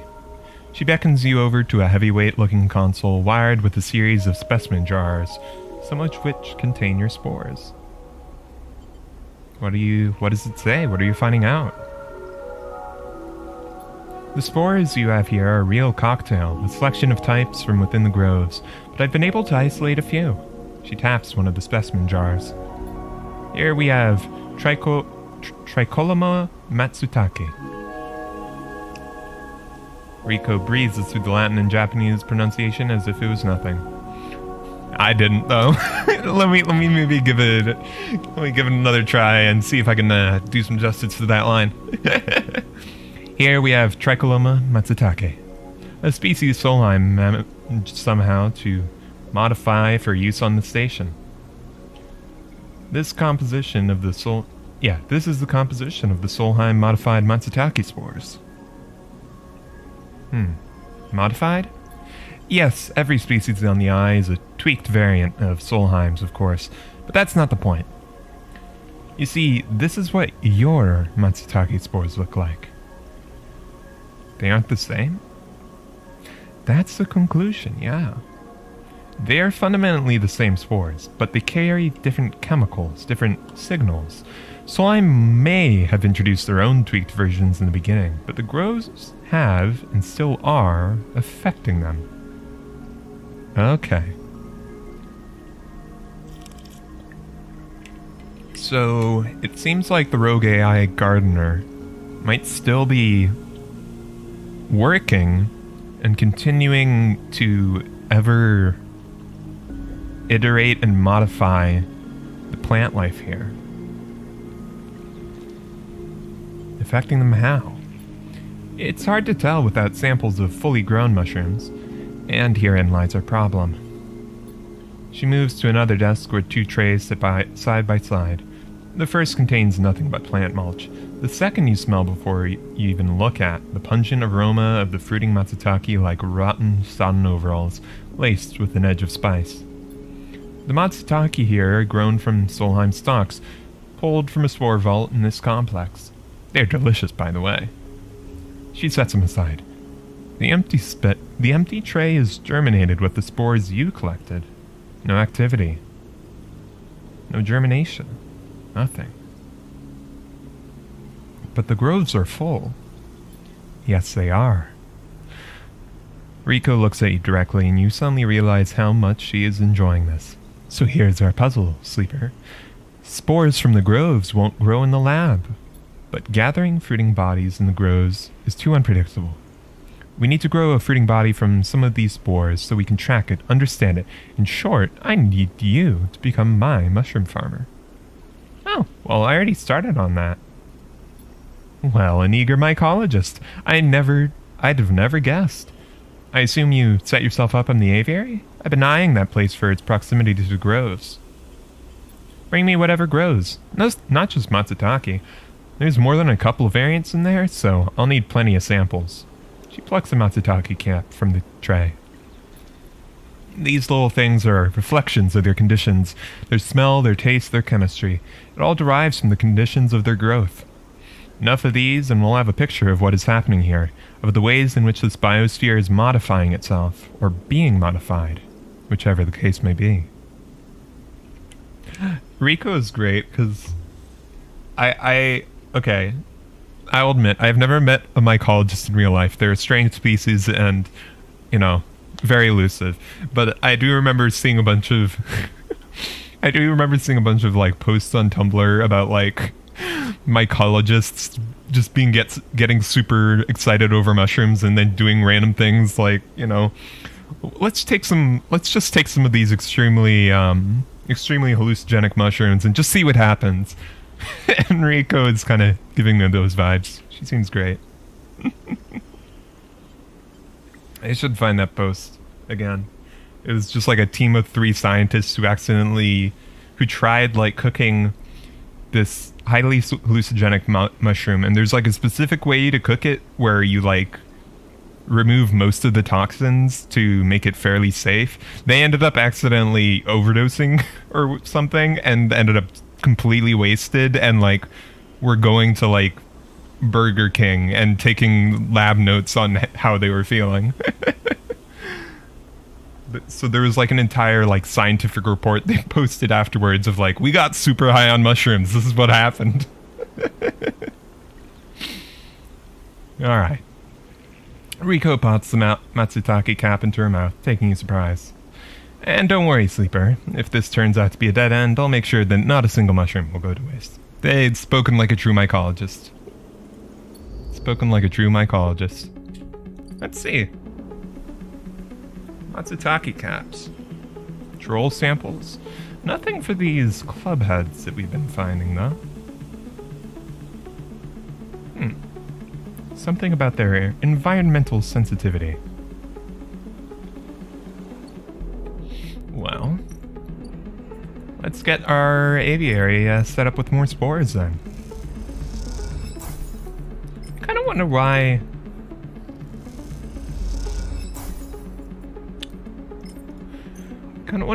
they... Because, like, some of the actions like this, it's like you put in a single item and that's building up a clock.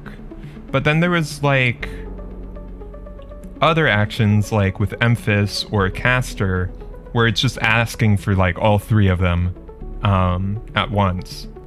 I don't entirely understand why they have those 2 different ways. I feel like they could do it like the way that Caster and Emphas had. Just to like reduce the amount of like clicking and dragging, you know? Because yeah, like Caster was asking for like, here's 5 data, you know? But, yeah. Not sure.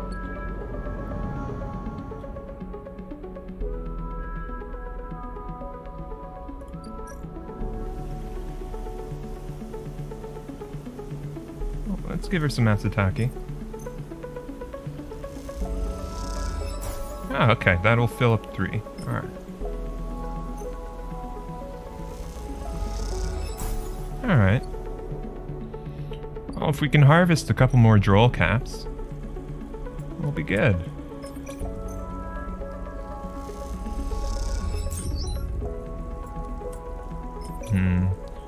I've got leeway, so I don't have to go harvest scrap this cycle. If next cycle I go and like harvest a couple scrap, we should be good.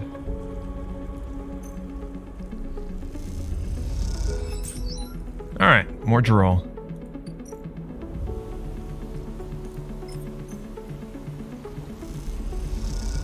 Ah, the droll is only 2 though. Okay. Makes sense, makes sense. Alright, next cycle we can harvest some more droll. Grab us ourselves some more scrap. Get ourselves in tip-top shape. For now... Oh, 2 upgrade points. Double data rewards? Maybe? Maybe it's best to save up for another +2 though. We'll do that, I think. Feed the cat some. End the cycle.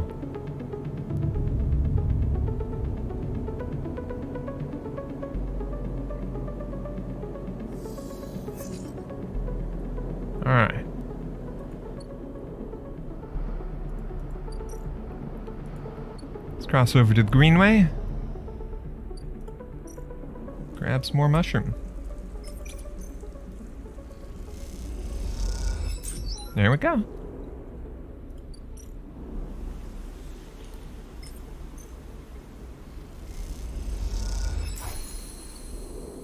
Alright, let's talk with Rico some more.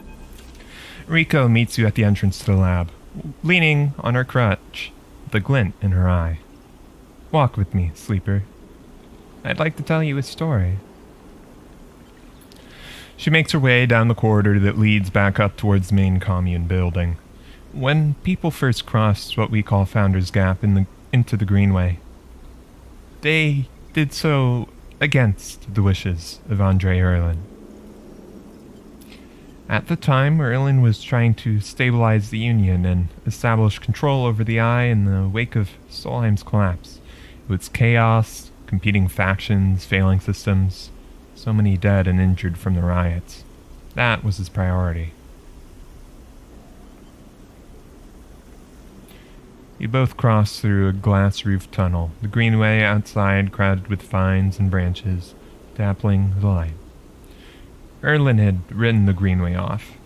Cut off from the rest of the station and linked to a broken spoke, he claimed it was only a matter of time before everything here would die. He refused to let anyone abandon their duty to the Union and cross. They were traitors to the cause, or as good as. Rico continues, making her slow but steady way into the inner gardens of the commune. There weren't many of us, but we believed that what was here was worth saving. We had to keep our plans secret until we crossed, and some of us left people behind. She pauses to catch her breath, her voice cracking. It is difficult to know if from effort or emotion. What we found was a disaster, nothing like you see here. Half of the greenway was leaking oxygen into space, the plants flash frozen. The other half was a swamp of mulch as decaying matter clogged every system. We worked hard. We lost good people. We cleaned up and closed up, but it was never going to be enough. After many, many cycles, we all knew this place was doomed. But we kept working, talking less and less, because we couldn't face it. We all developed a death wish. If the Greenway was going to die, so would we. What changed? Everything. We crossed some invisible boundary, tipped some biological scale. The Greenway started to recover. Plants flowered, crops sprouted. For the first time, we reaped the fruits of our labor. Rico smiles, looking up at you. We thought it was us, that we managed to do just enough to end the cycle of decay. I thought we had saved the Greenway. Until today. You pass into the grow beds of the commune, rich with the hustle and bustle of Haifa members planting and harvesting. For a while, Rico is quiet, and you both simply observe the hypnotic movements of the work crews, the eager chatter washing over you like a wave. Rico smiles to herself. I should have known, of course, that our arrogance was unfounded, but we needed to believe back then. We needed a myth to bring more people across the gap. You move into a smaller corridor, Rico following some direction unknown to you. What you have shown me is that back then, the Greenway saved us, not the other way around. Tell me, have you ever consumed one of the matsutake or droll caps you've been growing? Yes, I have. I imagine they were delicious, nutritious, almost uniquely so. After all, they were designed for you. At first, I thought it was the location they were grown in that made the mushrooms from the aviary from the labs or the grove different to each other. But what I have come to understand is that it is the person growing them. The matsutake and droll caps you brought to me are totally unique, containing compounds never usually found in similar specimens in my possession.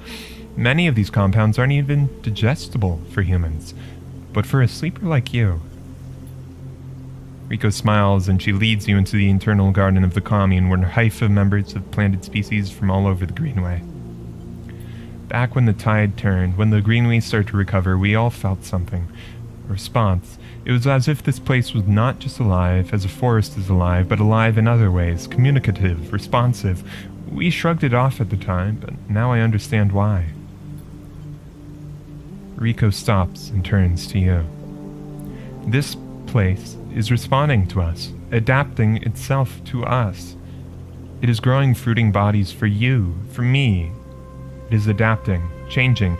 It is, in short, displaying all the signs of sentience.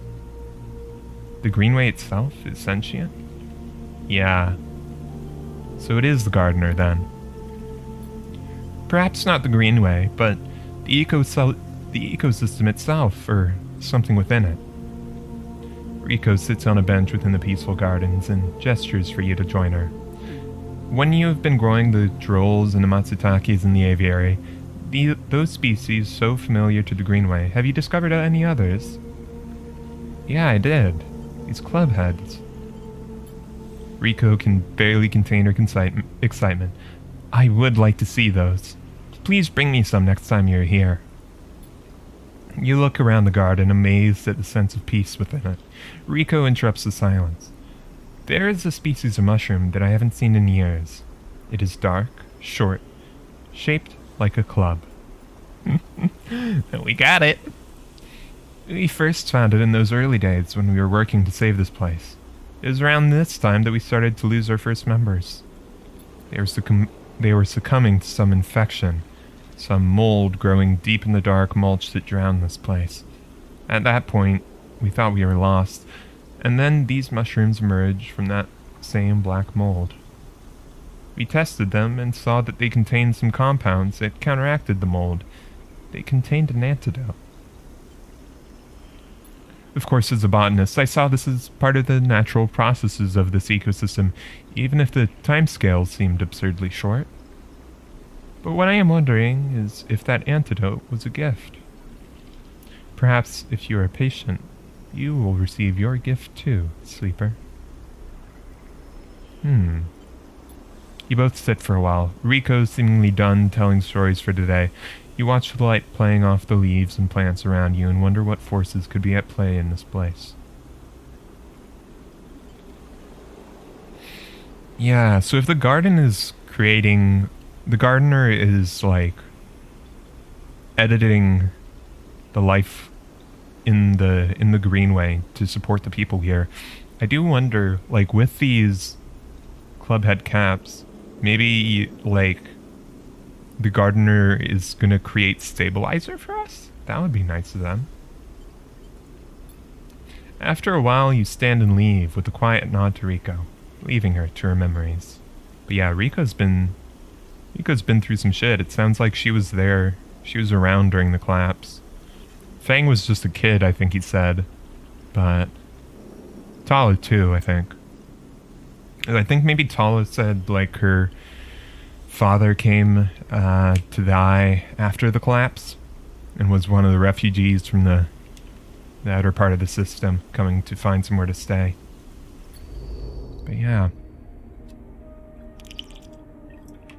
But I think Fang said his family was on the station. Clubhead samples. Rico is eager to see the clubhead caps have grown in the aviary. She hasn't seen mushrooms like this in decades. Are these fruiting bodies the same that emerged during the early days of the collapse? Or are they something else? Hi there! Hi, Eva. We're doing mushroom reactions. You're distracted before? No, it's alright. Don't worry about it. It's good to see you again.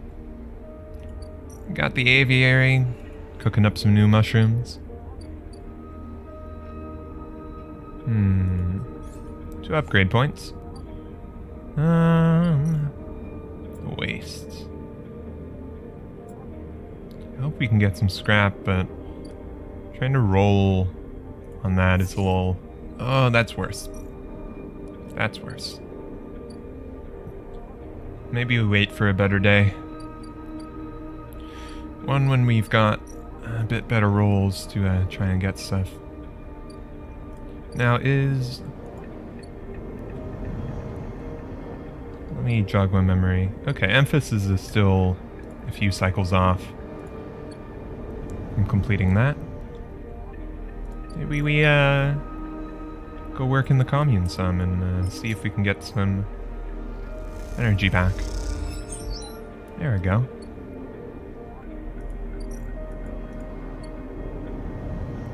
But alright. Meanwhile,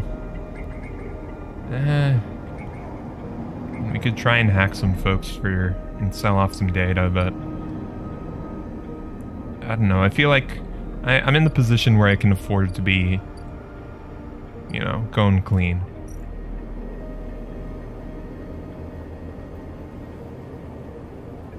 Eat cryo for 3 bunches of matsutake, huh?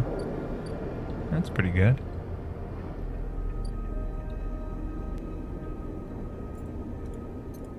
So we don't know where Gardener's seed needs to go. I imagine we'll find out soon enough.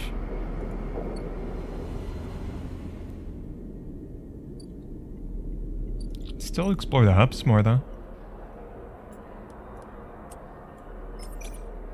Risky. We'll try it. Damn. Alright. At least we got some money from it.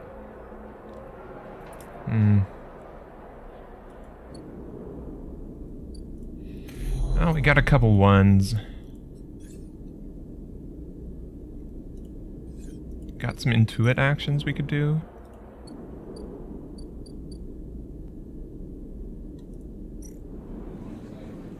Buy a meal. Invest. Oh, huh. Okay, that upgrade we got decreases that. That doesn't entirely make sense, because they still need the same amount of money to, you know, start working, but maybe it's something like, oh, we've got the know-how to help them get started on a lower budget. Don't know. Tavla room.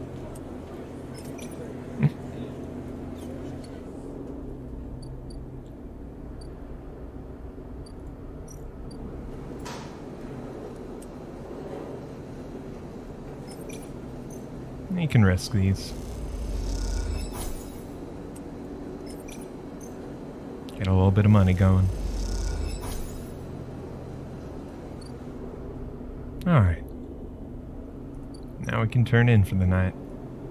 Feed the cat some. There you go, little buddy.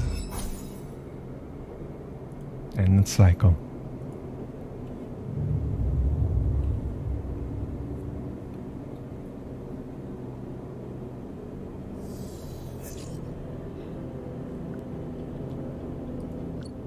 Alright.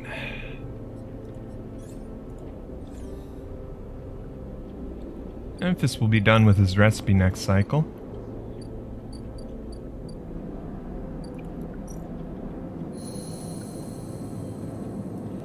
Freighters are by with some work. Yeah, alright.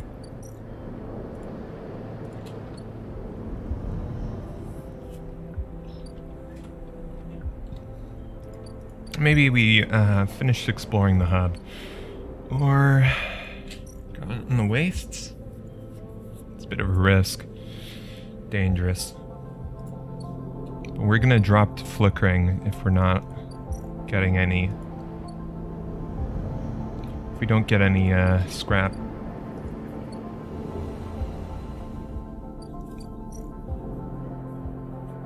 But I'd really rather not try it without a 6. Because we're gonna get hurt otherwise.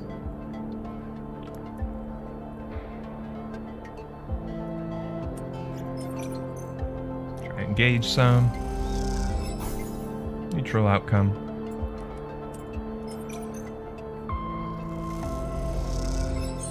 There we go. So what more have we found out, eh? Quiche capsules. Spacer sleeping birds. The only place to sleep on the hub. Hacked off a colony ship and welded to the ring. They are surprisingly expensive to rent. Huh. Okay. mean, we've got plenty of places to sleep at this point available to us, but I don't know, maybe there is something interesting there. I guess I haven't slept over at the commune yet, and I don't remember if the cat only came by after sleeping, so maybe there's like some stuff that might happen. Not sure. Let's re-roll these. There we go. Alright. Can head into the wastes. Grab some scrap. Keep ourselves topped off.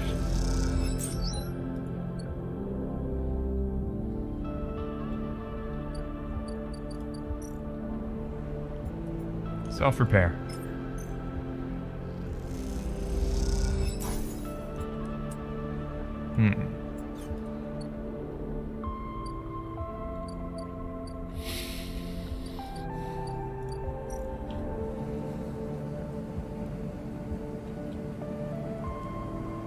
Well, we can work in the stacks with the farmers some, I suppose.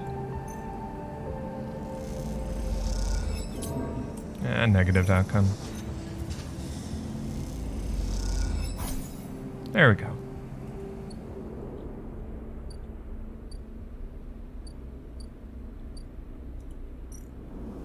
And yeah, we still need one more club head.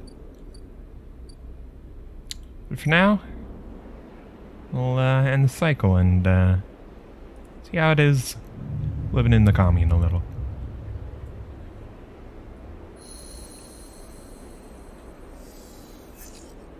Alright. Nothing in particular happened. Ah well.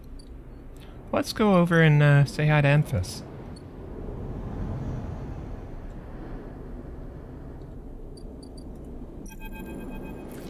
Emphas is preparing the Matsutake caps. He cleans them carefully with a damp cloth before shaving the stalks as if he was sharpening a pencil. His knife slides through them, revealing the bright white of the flesh within. These are good, Sleeper. Very good. He says without looking up. I bartered with Mingi for some kelp too, so we can brew the dashi. You know Mingi? Emphas looks up from cutting with a smile. Everybody knows Mingi.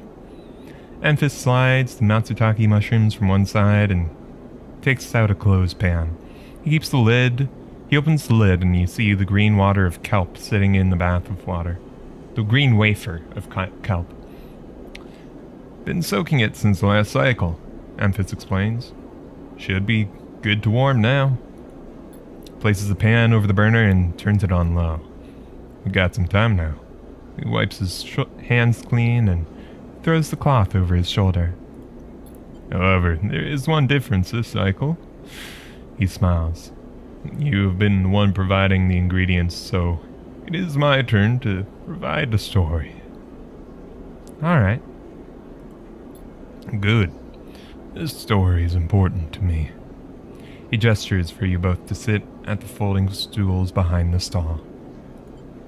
You see these? Emphas runs a hand over his forearm, tracing the circular scars that mark them like perfect bite marks. Conway called it an anchored interface rig, a heavy mechanical control device for piloting a heavy-duty extraction suit in low-G industrial operations. We called it a bone suit.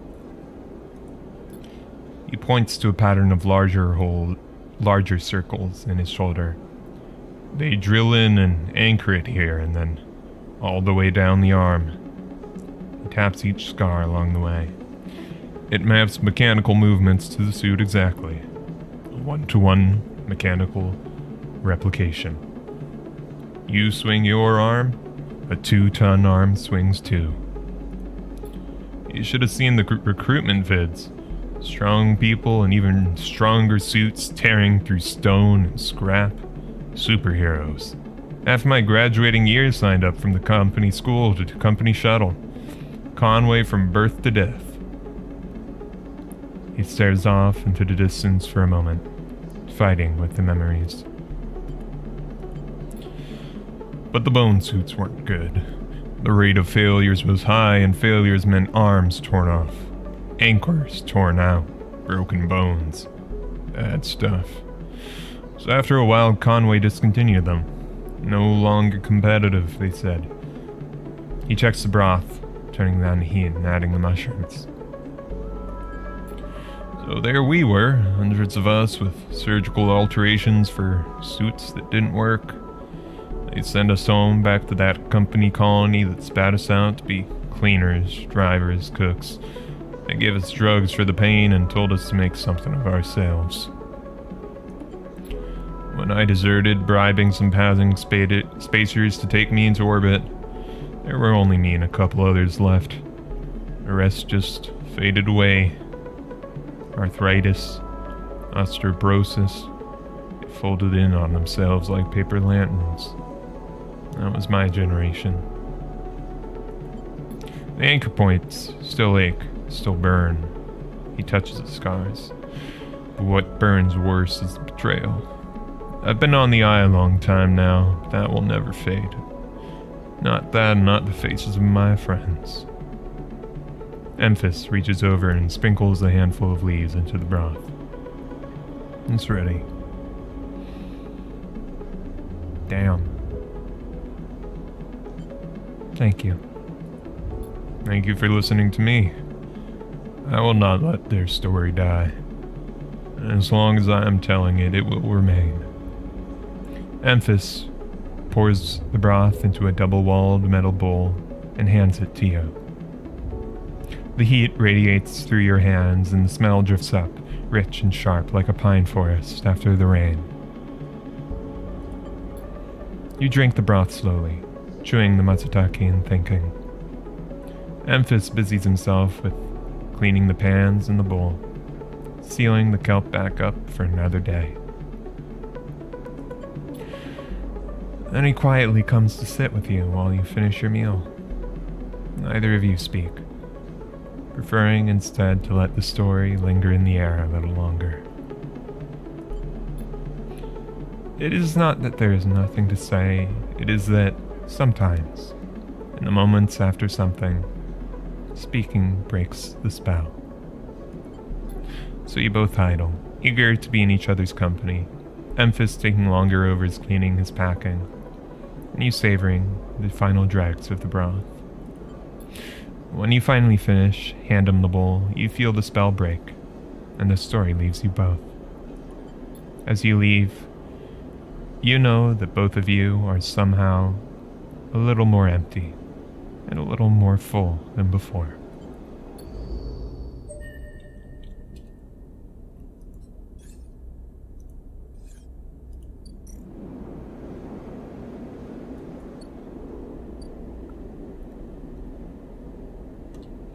Glad that we got to hear Emphas' story.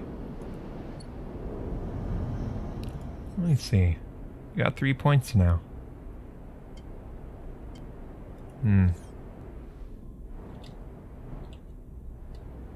Out here in the wastes. Takes the endure action. I was kind of hoping I could go to a +2 endure, but...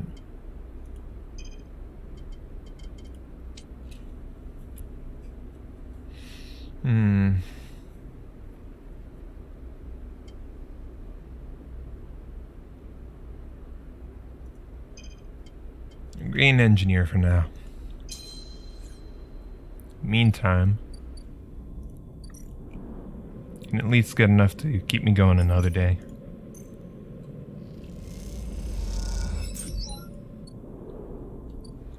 Make sure and not forget to fix myself up. Alright.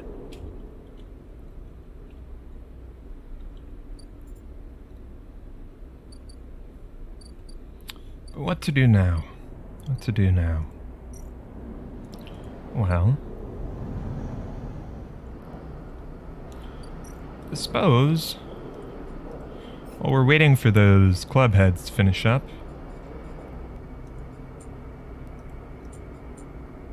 mushrooms to the briar. I wonder, do we still not know where to put this seed at? Oh. So at some point we'll have access to the grow beds in Hypha Labs, and maybe we can grow the seed. Flotilla aid. Help Bliss compete. Alright. I think we can go up and help Bliss out. We're good on cash for now.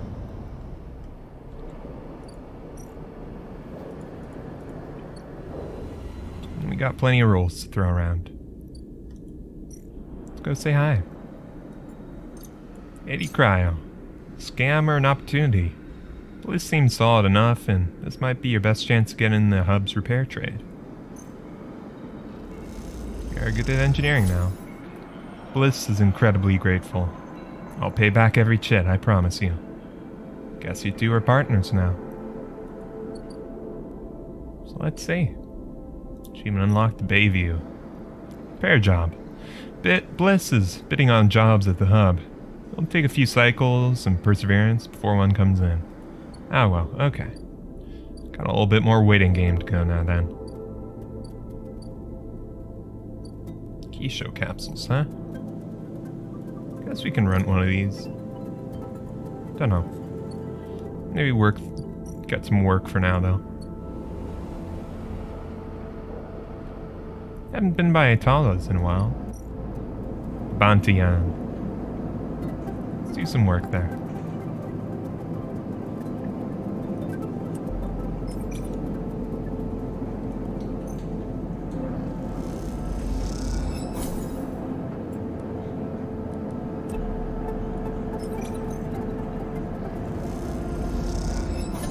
Nice. Reroll those.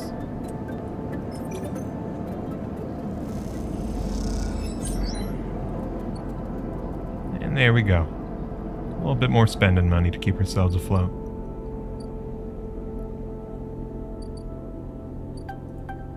Got a 1. Real stinker. What can we throw that at? I mean, this isn't Intuit, but it's kind of a risky one. I guess we can do a little gambling.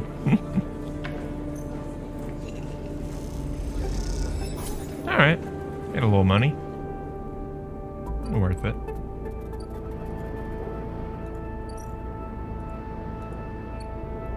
That's all we could do this cycle.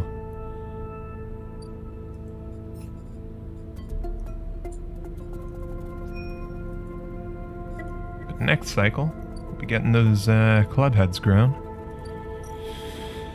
So, we can sleep over on this side of the Founder's Gap.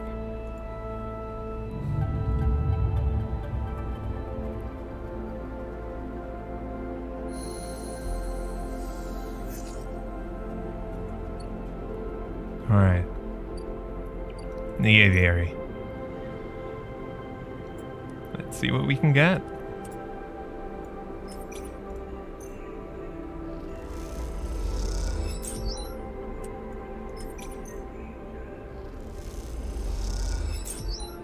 Nice.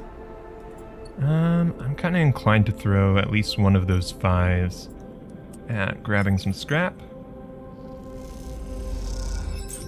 I think we have enough club heads. Yes, we do.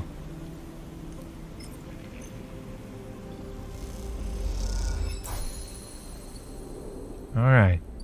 Talking with Rico in a sec, but let's just get fixed up a little.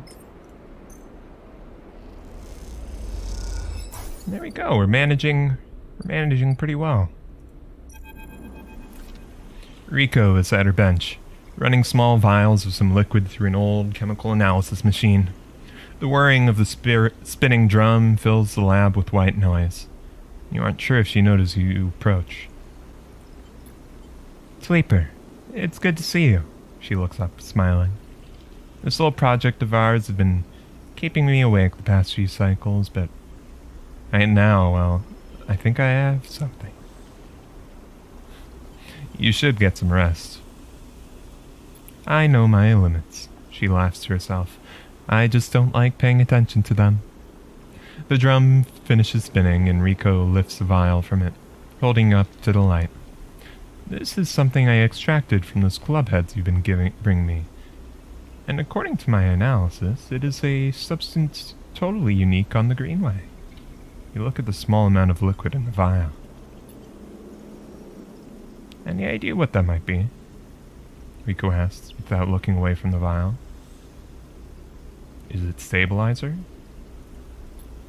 You aren't the first sleeper to come through here. Perhaps I should have mentioned that earlier. Rico's tone suddenly drops, changing the atmosphere in the lab immediately. I just thought... She pauses, thinking very carefully of how to continue. I just wanted you to trust us. Okay. That's sus. What do you know that I don't?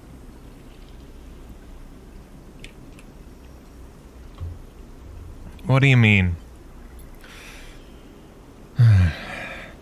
They came through a fair few cycles ago. We found them wandering in the broken section near the gap. The members who brought them in had never seen one of you before. They were terrified of this strange person wandering in from open vacuum. They were quieter than you, and damaged. We did our best to patch them up and welcome them to the commune. I only really spoke to them once while I was working on their wounds along with a couple of system engineers. I'd never seen a body like that before. I took some readings, some samples. Samples? I'm wondering if this is that one sleeper from before, yeah. The one that Ankita killed. Samples? You have to understand, I was curious. I didn't know what I was looking at. I just took a little of the damaged material. Less than a thumbnail. She shifts her weight to her crutch. The next cycle they were gone. They took a little food and hiked up towards the wild margins where the greenway meets the waste. Someone saw them in the distance, but that was it. They disappeared into the overgrowth. When I saw you, I wanted things to be different.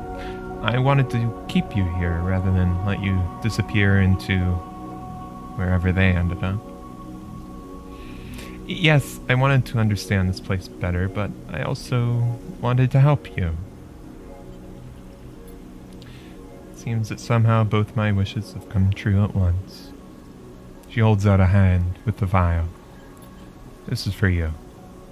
You take the stabilizer, the glass cold and smooth in your palm.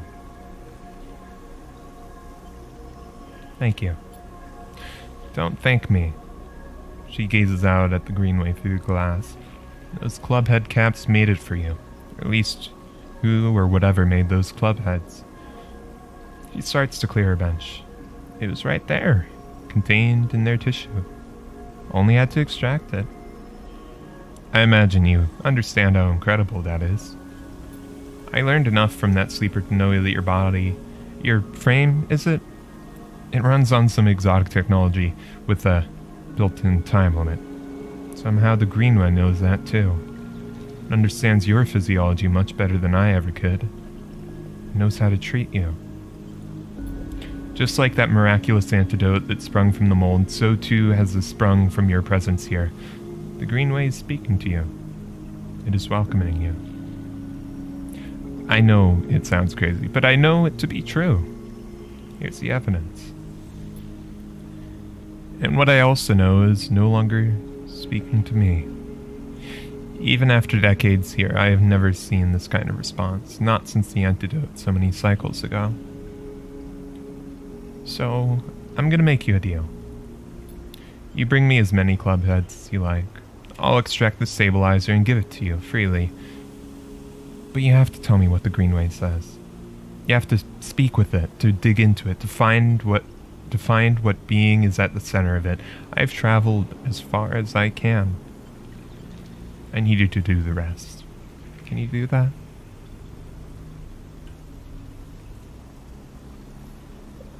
Yes. Rico sighs with relief and deflates into her chair. Thank you.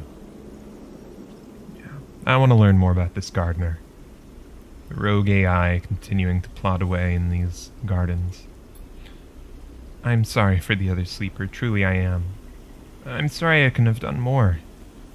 But I am so glad I met you. You're welcome here anytime. She falls silent. She looks smaller now, more fragile, and you realize how old she must be to have seen the collapse firsthand. You idle a bit in the lab, in case she asks for anything else, but she remains silent. And so you drift back into the tunnel, thoughts of that other sleeper, and where they ended up weighing on your mind. Drive complete. And achievement unlocked. Grow your own. ISAo Labs, Rico's Grow Beds. Plant seed. The only way to understand what Gardener gave you is to grow it. Rico is incredibly excited by the prospect. So let's learn about this Gardener then. I'll take good care of it, Sleeper. Rico smiles. Don't you worry.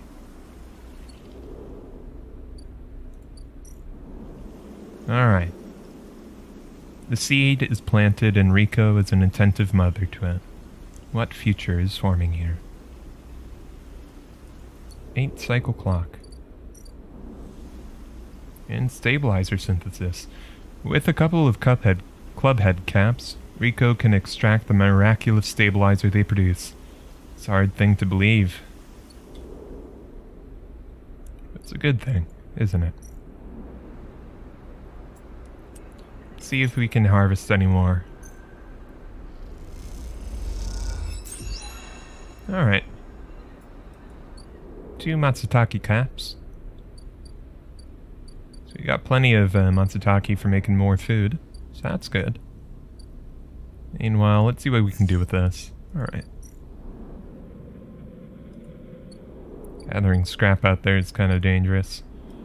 Let's see what we can do. I guess don't have much better to do other than try and make some money. Help folks out. Alright.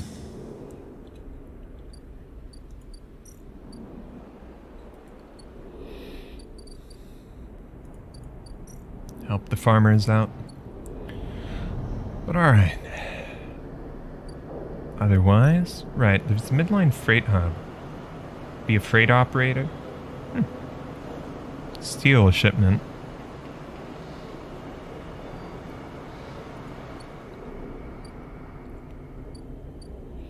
I think I've got the leeway to stay clean.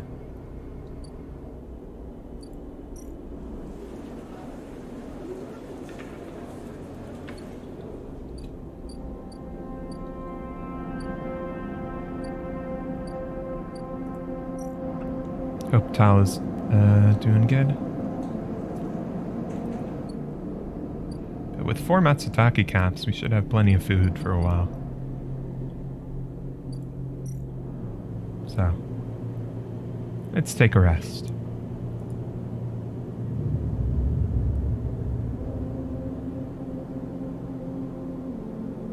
Suppose we might end up with a couple of cycles with not too much interesting going on. We've explored most of the station now. Almost ready to hear from Bliss again.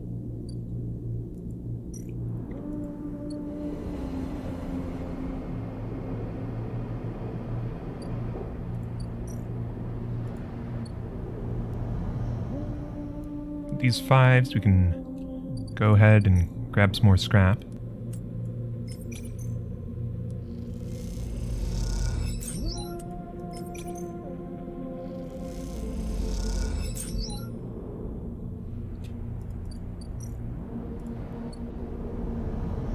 That'll be enough to keep us, well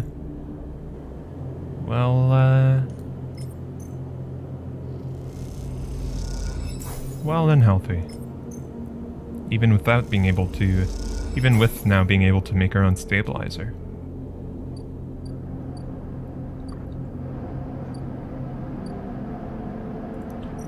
Perhaps we should go back to the shipyard and see if we can make friends there again. I kind of do want to see that family again who were hoping to get refuge. There we go.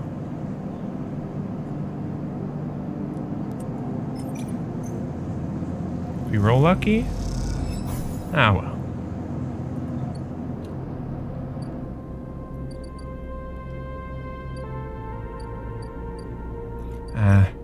It is one thing I do. I mean, it's kind of a restriction of the medium. I do wish, like, I could talk to Fang and Rabia and Sabine and Emphis some more. Because after sort of completing their little, quest line, there ain't too much.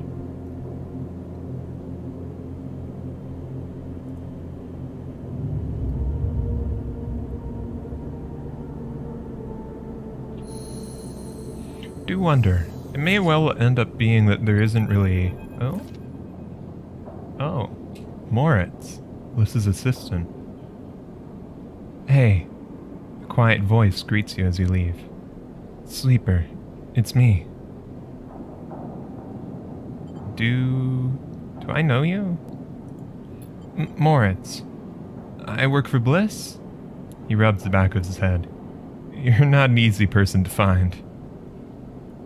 I don't really have an address. Moritz holds up his hands. Hey, no judgment. It's cool.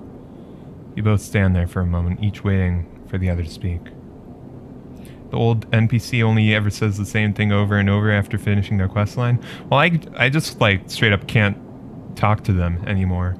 Which kind of sucks, because, like, a lot of this game I feel like is kind of, making friends in difficult circumstances.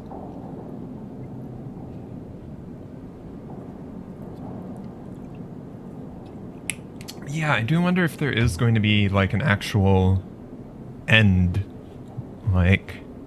thing, or if it just sort of continues as long as you want this game. But yeah, back to the conversation at hand. Alright. What's up, Moritz? Yeah, well, Bliss needs you. A job just came in, a real big one. She's asking for you to come up and help her out. He nods sagely. Okay, I'll be right there. Nice, yeah.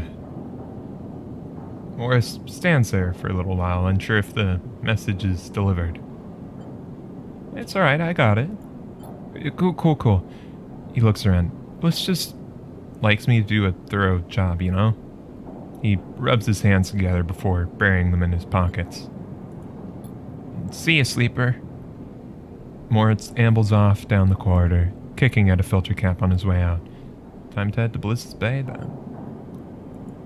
It's even worse than games like Persona. This is my girlfriend, because the final step of the questline was starting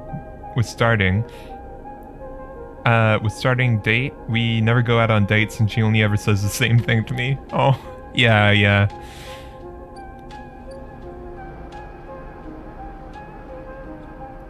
Alright. Send to the hub. Oh, damn. Ember's Wake, a malfunctioning fuel tanker.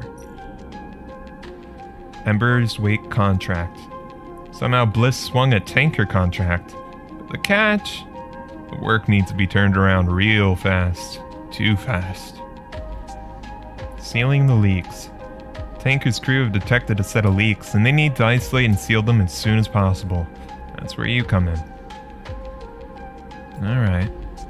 I can do that. Bliss has an idea. A full system flush with tracer fluid to reveal the leaks, which means an emergency venting of all tanks. Brilliant, but dangerous. Tank recladding. Typically, the way to fix this kind of leak is to painstakingly inspect and reseal the entire ship's cladding. But is there time? Alright. Critical action. Done.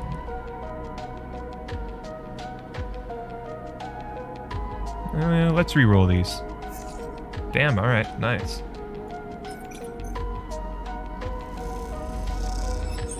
See no leaks. And I think we can risk this one. Ah, damn.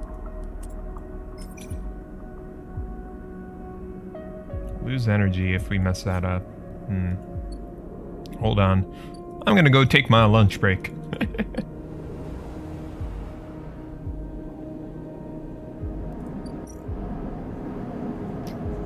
Go cook some matsutake caps. Tchau always comes to look when you cook matsutake. The smell draws her in. You eat the mushrooms together with a glass of her drool. Well, it's nice that at least that you can like have these little interactions, even after, you know, helping fix up Talad's kitchen and whatever, the distillery. You know, we get a little text of spending some time together. Alright, gave me 3 energy. Good.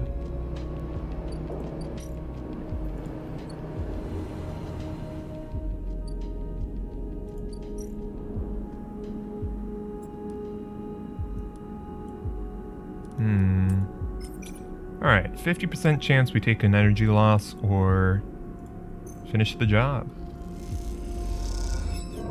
Ah, well.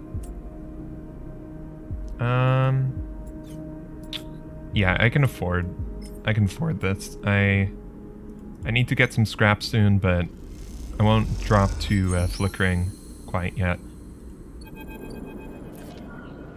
As you both wait in the airlock for it to cycle back to the bay, Bliss thumps you on the arm. Nicely done, Sleeper. We cleared that contract no problem. Once we're back in the bay, we can check if payments come through and divide it up. Feels good. The airlock clunks and the lights flicker, and a moment later you're back in the bay where Moritz is at the racks, trying to figure out where the mess of tools Bliss left in her wake should be hung. Hey, Moritz. Moritz looks over his shoulder. Sleeper. He spins a wrench in his hand. Looked like clean work out there. He nods respectfully. Cool seeing him again, 0G. You look over at Bliss, who's already gliding over to her management console. She twirls a little as she crosses the cavernous bay. No one you've ever met moves as well as 0G as she does. It's like she was born into it. Shit. Bliss slams a fist onto the console. Shit. What's up? I can't even... Come over here. Bliss calls you over. Look at this, just look. She spins the terminal screen and you see the details for the bay's account. You see an entry for the Emperor's Wake. Her repair fee paid in full the moment you finished up the job. But then, directly after, the whole amount was transferred back out into an unknown account. The hell? This is the work of my ex. She punches the terminal. You must have coded a backdoor in the machine before you left. She rubs her forehead. There's no way we can...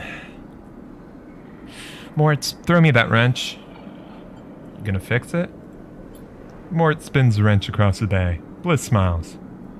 Something like that. Bliss brings the wrench down on the terminal hard. You flinch backwards as the hail of computer parts spill up into the bay in a glittering arc. Fragments of screen, memory, sections of the casing. When Bliss is done, she clips the wrench to her tool bed. Try backdooring your way into that, you shit. Moritz drifts out from his hiding place among the racks. Bliss, you want me to... He looks at the arc of fragments drifting around the bay nervously. Yeah, having a bunch of debris like that in 0G is not a good idea. No, I got it. You go get me a new terminal, cheap as you can find. Cobble one together from pieces at the art exchange if you have to.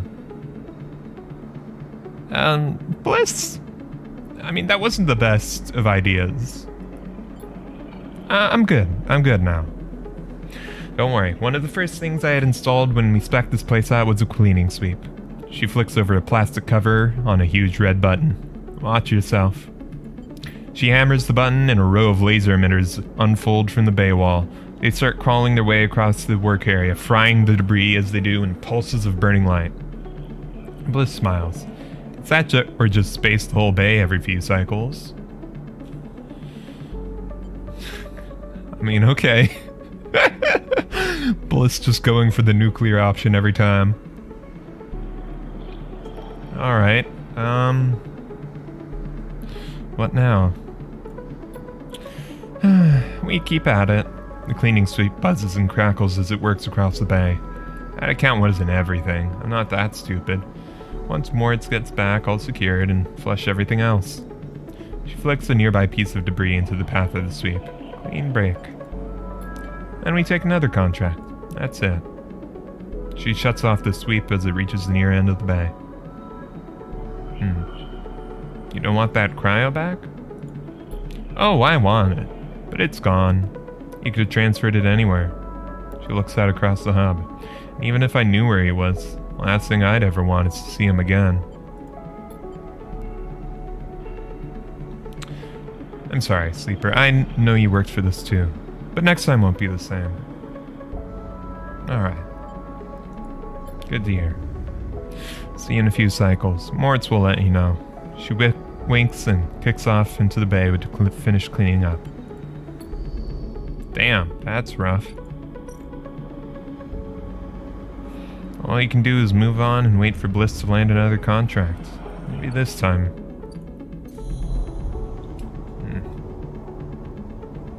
Not seeing anywhere where the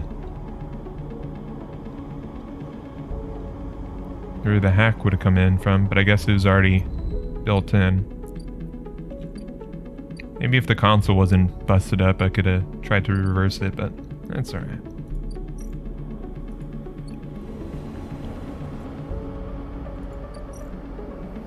Import export. Sell ship mind, Matsutake. 80 cryo for it. I can do that.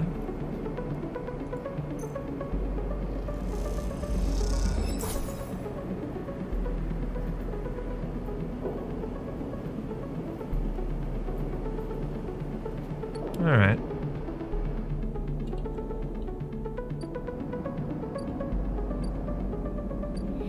No, we're out for now. Let's head on over again to the Greenway.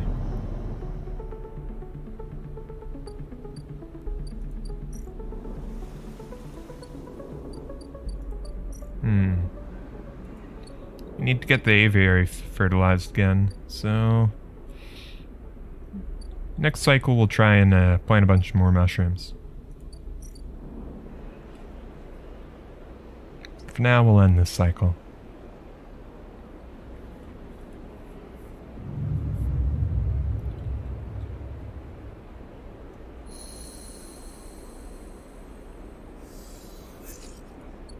Alright. Bunch of 5s. That's good. Get some scrap.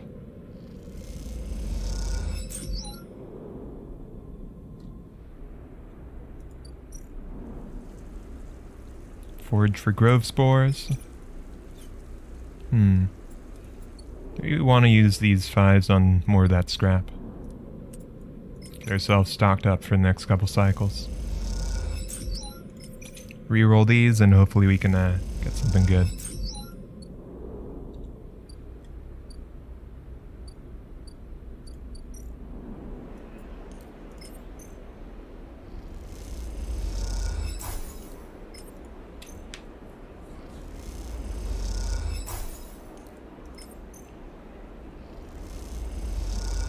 Full condition.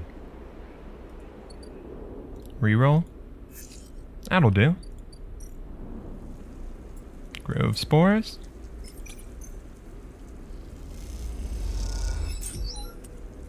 And there we go.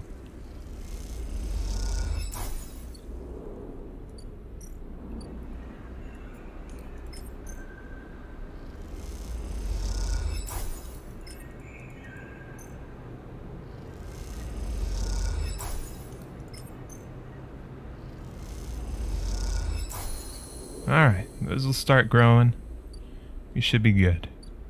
That said, let's maybe go buy Emphasis and buy some food.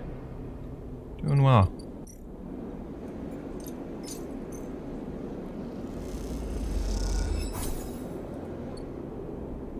Alright. Ah, we should say hi to the kitty cat as well.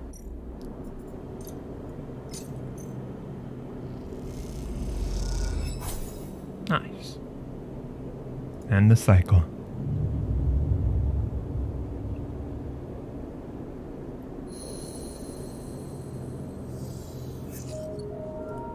So what drives we got? We still got... Yeah. Could work our way into the shipyard again.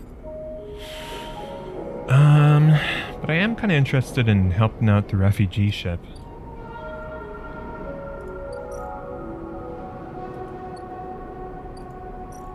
They needed 2 droll caps. I'll have to see how things go. Maybe, I think it's just one more job and, yeah, okay. We'll be good here. There we go. Now we're back into unit assembly.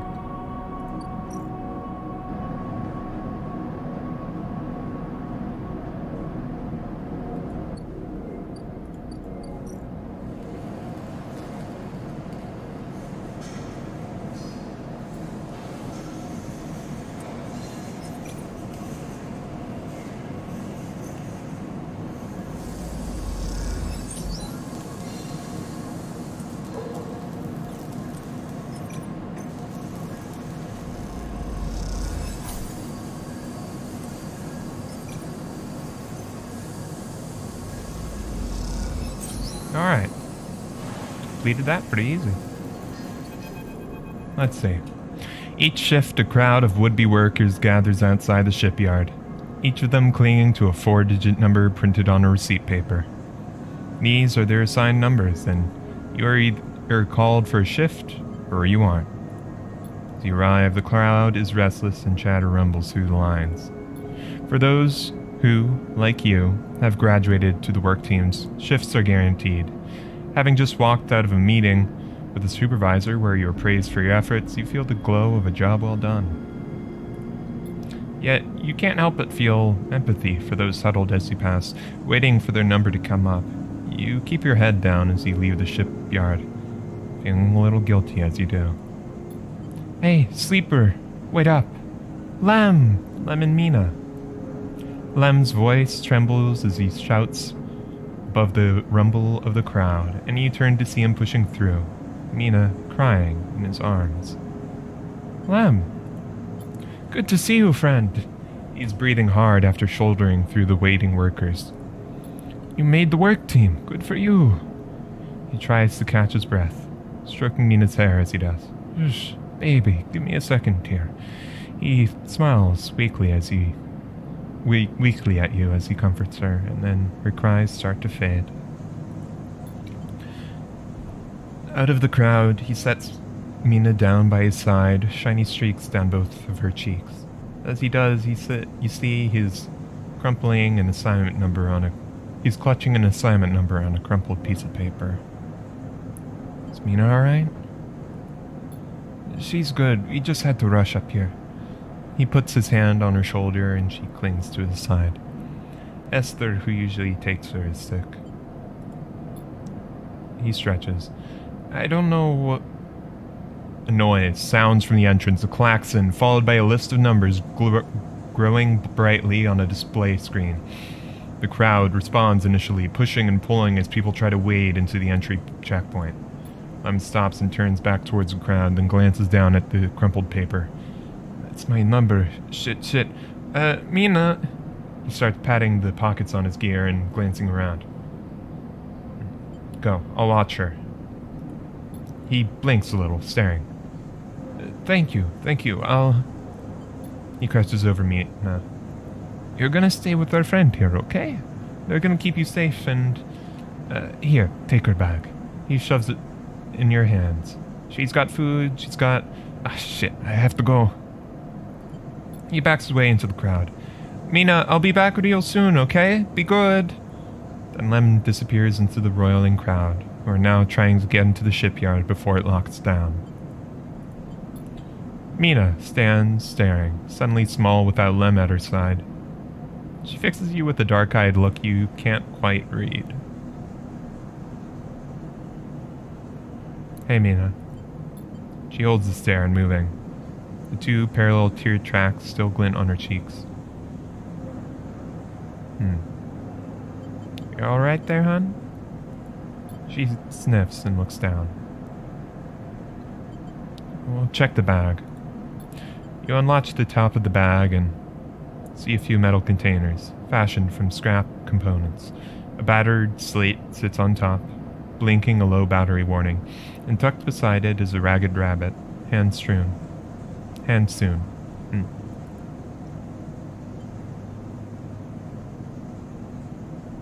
Rabbit or the slate? I mean, she's holding the rabbit, so maybe she likes the rabbit more. I don't know. You pull the rabbit out of the bag, its long limbs waggling as you do.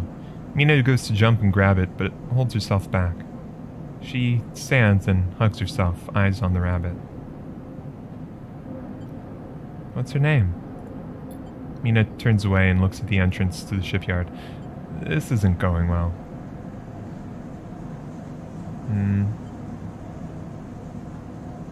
Shake the rabbit a bit, maybe play with her.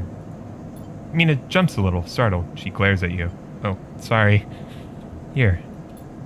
You hold the rabbit out and Mina snatches it from your hand. She hugs it tightly without looking away from you.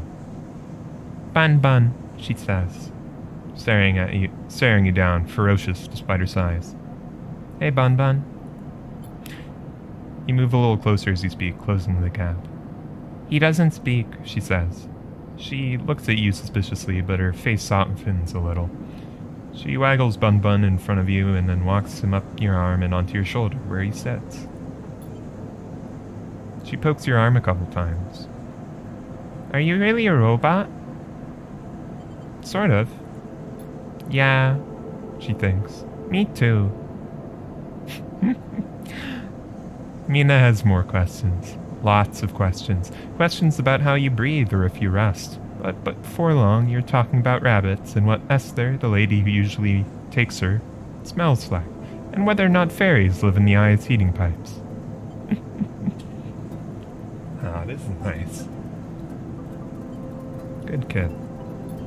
You pass the time like this, sitting side by side on the floor of the walkway as others pass by, sometimes talking, sometimes drawing on the slate, sometimes playing with Bun the rabbit.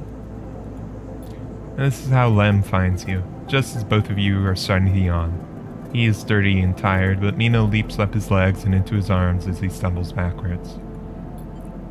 You two okay? He asks, trying to keep Mina from climbing onto his shoulders.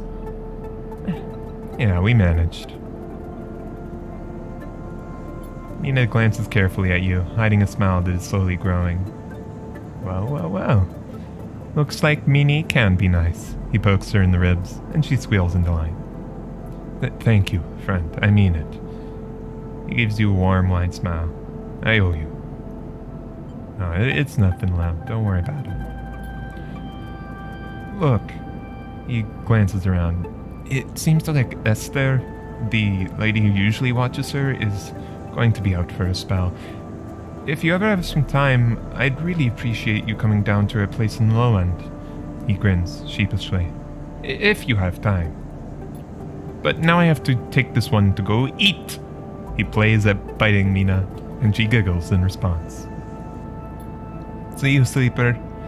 He waves and they stumble off down the corridor, drawing gazes from passing spacers as Mina's laughter echoes down the corridor in bright squeals. You drive. Help Lem work.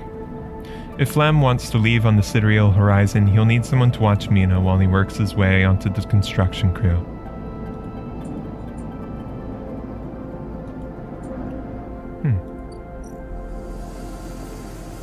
Sidereal assembly. You've been promoted to the assembly team working on the hull itself, welding the fabricated blocks of the ship into place. A vast job.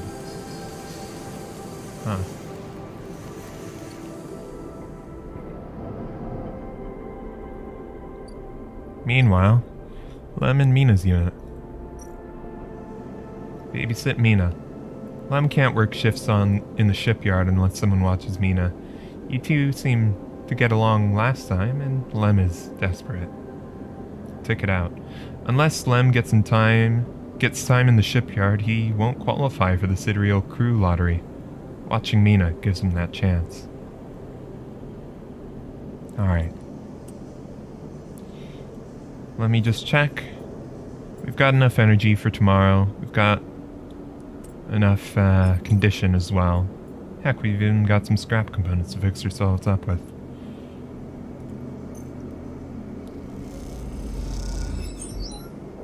By the end of the day, Mina curls up in your lap as you read her a story. She's asleep when Lem gets back and you two eat together. Nice.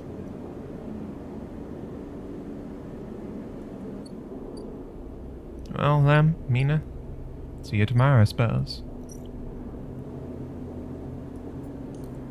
Pair ourselves up a little. Feed that cat. End the cycle. Yeah. I do like this. It does feel... I don't know, it feels a lot lower stakes now. I've no longer got that bounty on my head. I've got a good bit of money saved up at this point. Plenty of stabilizer, and I've gotten kind of into the grind of getting scrap components each cycle so that I can maintain my condition even without the stabilizer. Alright. We'll babysit Mina again in a sec. I think... Let me just go check over here. Alright. 2 cycles till we'll have a harvest of mushrooms from the aviary. I think 1 or 2 cycles until we get a job for Bliss? Just 1. Alright.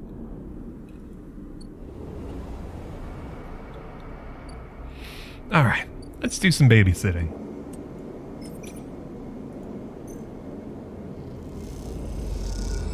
By the end of the day, Mina curls up in your lap.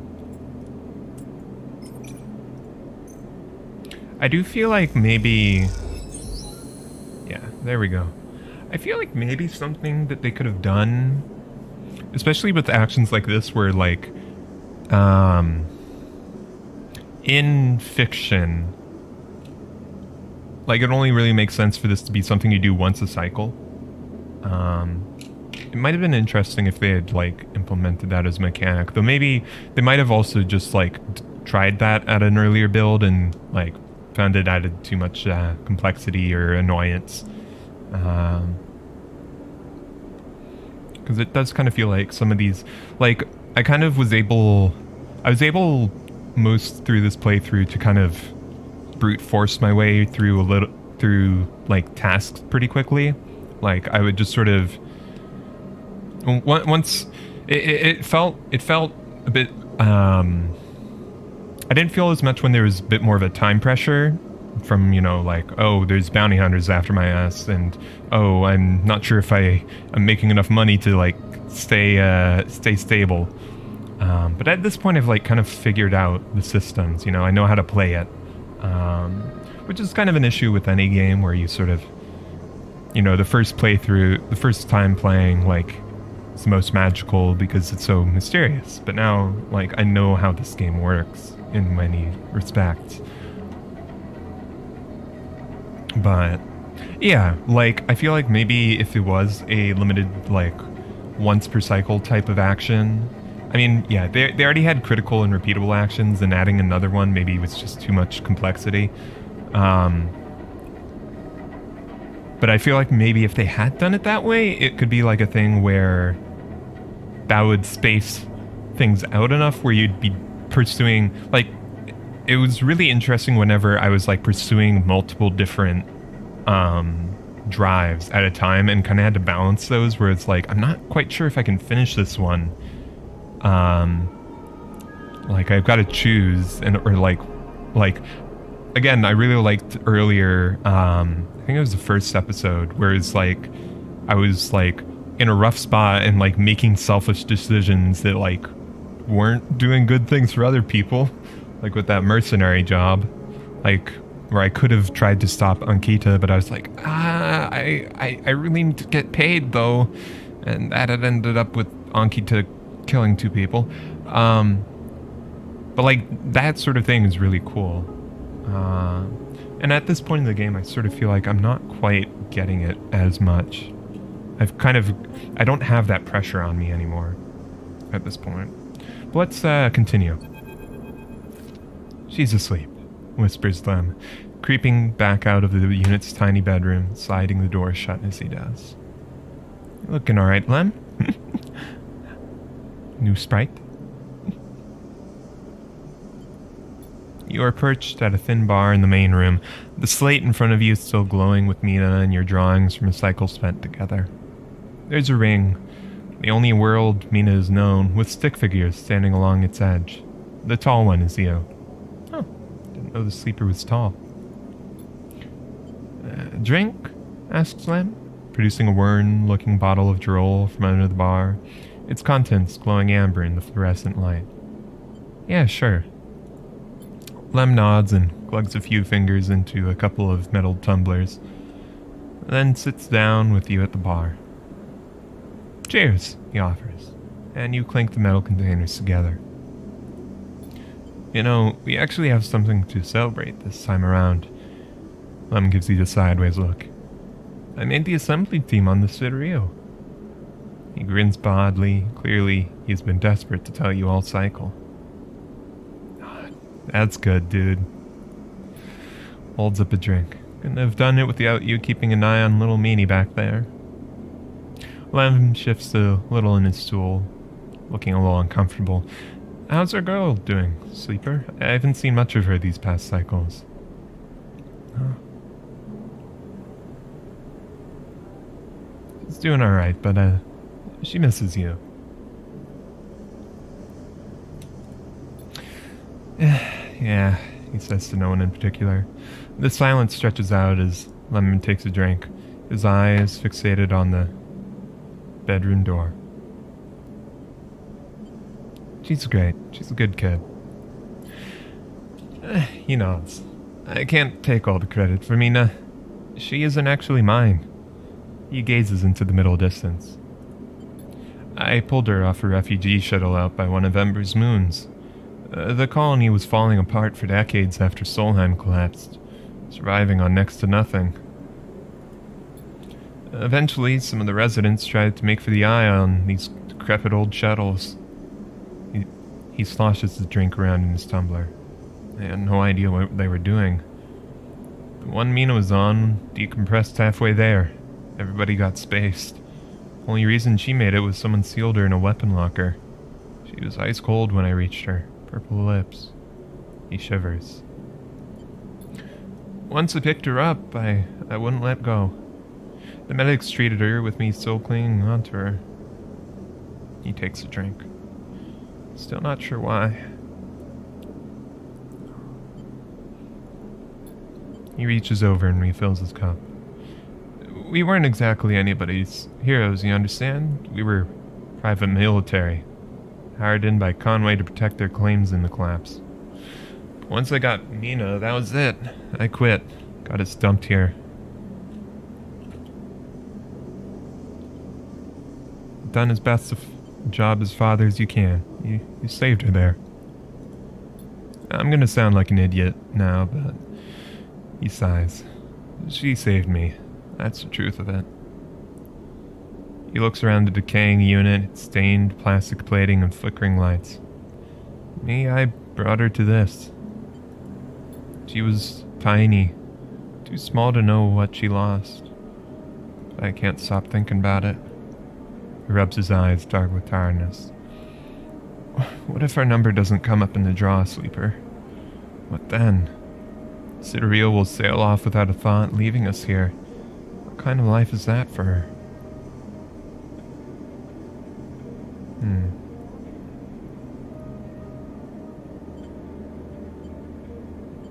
Stay silent. Sorry, I don't know you. I know you don't have any better. He looks at his cup and pushes it away down the bar. This is a celebration, right? Both of us on a team now. Both of us in with a chance. Yeah. Together. That's right. We hold on together. Imagine all three of us riding the surreal horizon out of here to a new world. He looks into his glass for a moment. I think I drank this too fast. He laughs. Lem stands and starts to clear the glasses into the auto wash. I need some sleep, friend. Yeah, see you around. Alright then. He catches your shoulder as you turn to leave. Thank you, sleeper. I mean it, from both of us. He pats your shoulder and you slip out into the dark of the walkway with thoughts of little Mina in your mind.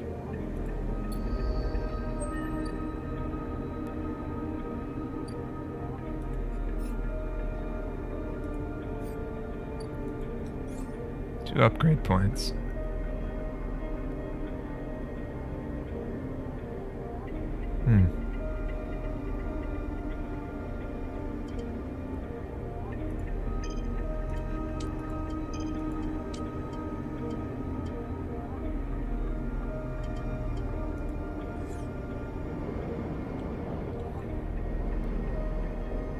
Alright.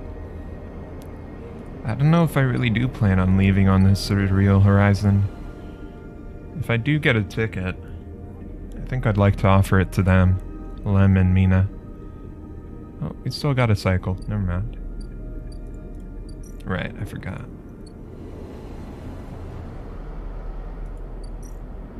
I don't need it as much. It'd be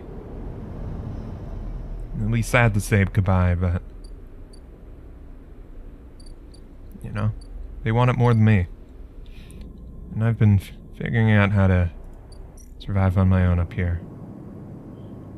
Flux, huh?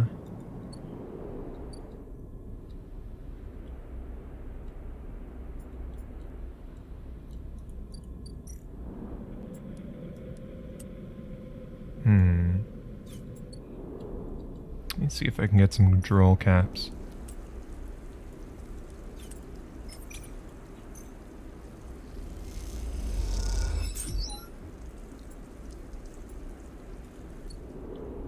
Alright, I'll use the 6 on this endure. Gather some scrap. There we go.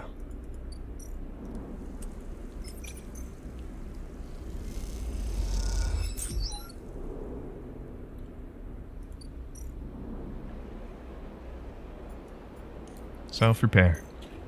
Keep ourselves topped off.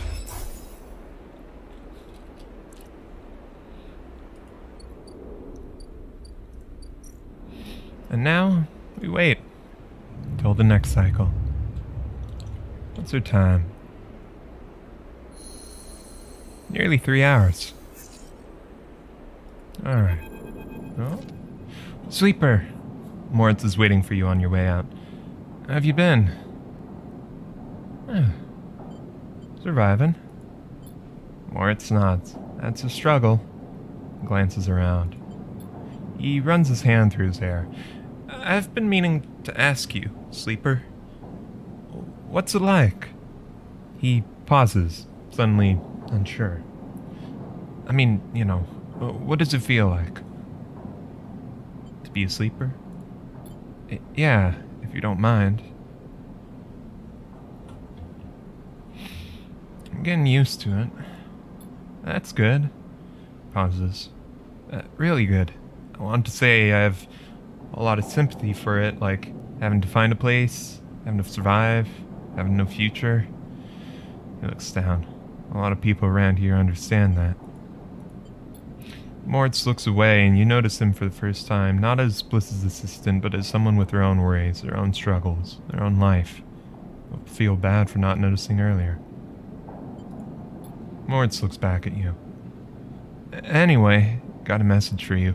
Bliss sent me down. We've scored another contract, and she needs your help. That's the message. He pauses. Look, I know last time the payment didn't come through. But you did good work. Bliss knows that. It's no problem. Okay then. He pauses again. She's doing her best, you know? I know. He nods. See you up there. Moritz turns and strides off, leaving you in the corridor. Time to help Bliss. Maybe this time, you think, to yourself, it'll all work out.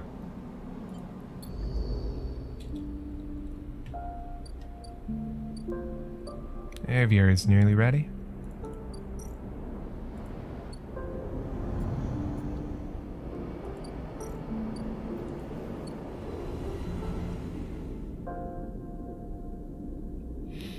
New thing to fix up.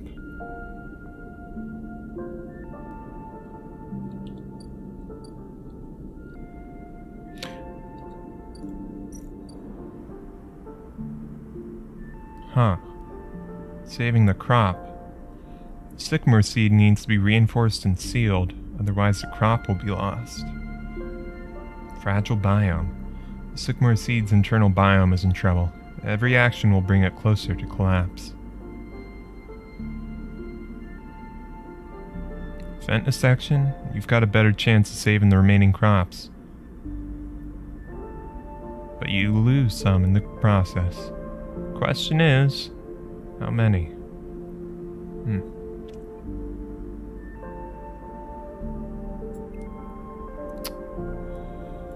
Throw 6 there. I don't know if we'll still lose some of it. Worst case, yeah, that'll be 12 ticks of that. So half of the whole clock. But we've got 100% success, so yeah, okay, that still ticks off a good 6. That's rough. Here we go.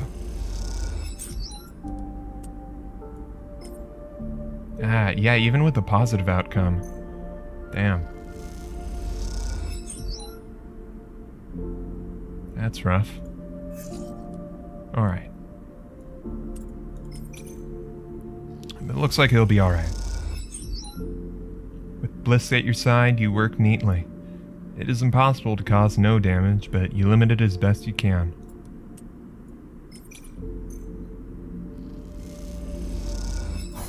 Alright. Continue. You and Bliss are floating in the bay's airlock waiting for it to cycle. You pick a few leaves from your clothes as you wait. They float around the chamber as if carried by a lazy wind. Clean work. Bliss bows a little. Well, thank you, Sleeper. You didn't do so bad yourself. She checks her tool belt. Seems like we're getting into a good rhythm. Now familiar sequence of clunks and rattles sound out, and then the door hisses open. The moment it does, you know something once again has gone wrong. What's all this? Bliss asks a confused-looking Moritz. Beside him are a set of crates anchored to the bay floor. He's clearly just brought them in through the bay's freight lock. Moritz looks nervously between the two of you before answering. It's payment. He runs a hand along the crate. The Sycamore Seed crew just brought them over. He stops, but seeing on the look on Bliss's face, adds, they were very thankful. I bet they were. She clenches her fist. The hell's inside? Moritz leans over and struggles with the catches on each side of the top crate. As he does, Bliss turns to you. Don't say it. Bliss stares into space. Don't you dare say it. You can stay quiet. Don't. This isn't my fault. Moritz finally gets the catches free and the lid floats off, drifting up into the bay. As it does, a small brown clump floats up with it. Moritz reaches out and catches it as it passes him. Is that a mushroom? A damn mushroom? They paid us in mushrooms? Not just mushrooms. He holds out a clump of tightly packaged leaves. Produce. Bliss starts laughing. Goddamn Haifa commune. Should have known they wouldn't have a chit to rub between them. She knocks a small brown mushroom across the bay. Stop, Bliss. Moritz grabs her hand. These are good. Fresh. We can sell them. To who, Moritz? Are we running a grocer's now? We need cryo, otherwise this whole bay will be shut down. We can't pay for parts with leafy greens. She waggles them in Moritz's face. Moritz is right. Bliss raises an eyebrow. Fine, maybe Moritz is right, but what should we do between now and market day? She rubs her forehead. What a joke this place is turning out to be. Moritz closes up the crates and starts moving them. This isn't that bad, Bliss. It's a step in the right direction. He glances at you, looking for backup. They'll sell well. Looks like I went into business with a couple of wannabe farmers. Hey, I already am a farmer, bud. Prove me wrong, then. Show me this is a windfall. She kicks away and towards the new patched-together terminal. Until then, I'll be working on how to keep this place open. Moritz mouths a thank you and goes back to moving the crates. You better be on your way, too. Alright. Roll caps, huh? Third time lucky. Bliss is taking another shot at landing a contract. After the run you've had, this seems like a last chance.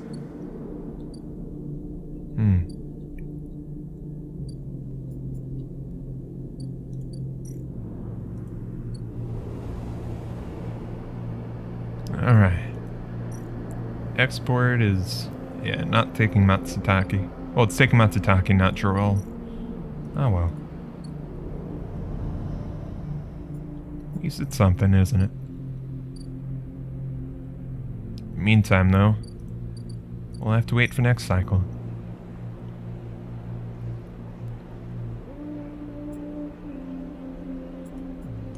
Keep yourselves topped off. See what the future holds.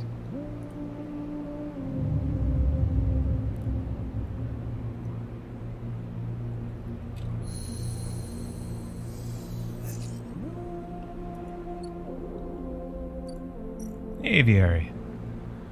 Now we can go and harvest the fruits of our labor.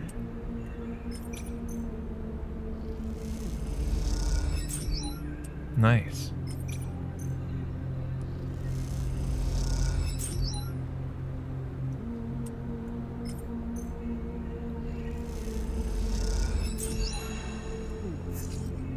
Alright, that'll do.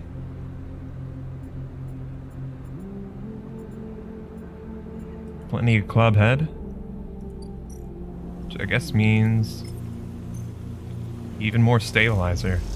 Yeah, we'll be doing good for a while, won't we?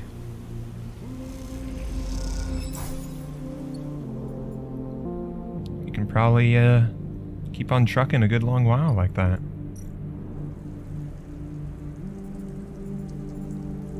Alright.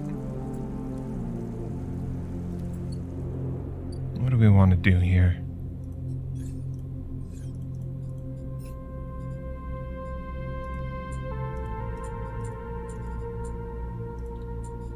That seed will be ready next cycle. Let me... you know, maybe I should up the pressure a little. Since I've been kind of procrastinating on this one. Completing the Deliver Spores action will begin the episode, but be aware it is intended for late game play. I think we're at late game at this point. Esh sees you coming up to the broken spoke and waves you into the cavernous bay of the Climbing Briar. Continue. You came! Peak smiles as you walk into the Climbing Briar's cargo hold behind a gloomy ash. Yeah, I mean, to be fair, I came a good 10-20 cycles later. They brought mushrooms. Esh tosses the mushroom caps onto a crate, raising her eyebrows at Peak. Peak gives her a look. Thank you, Sleeper.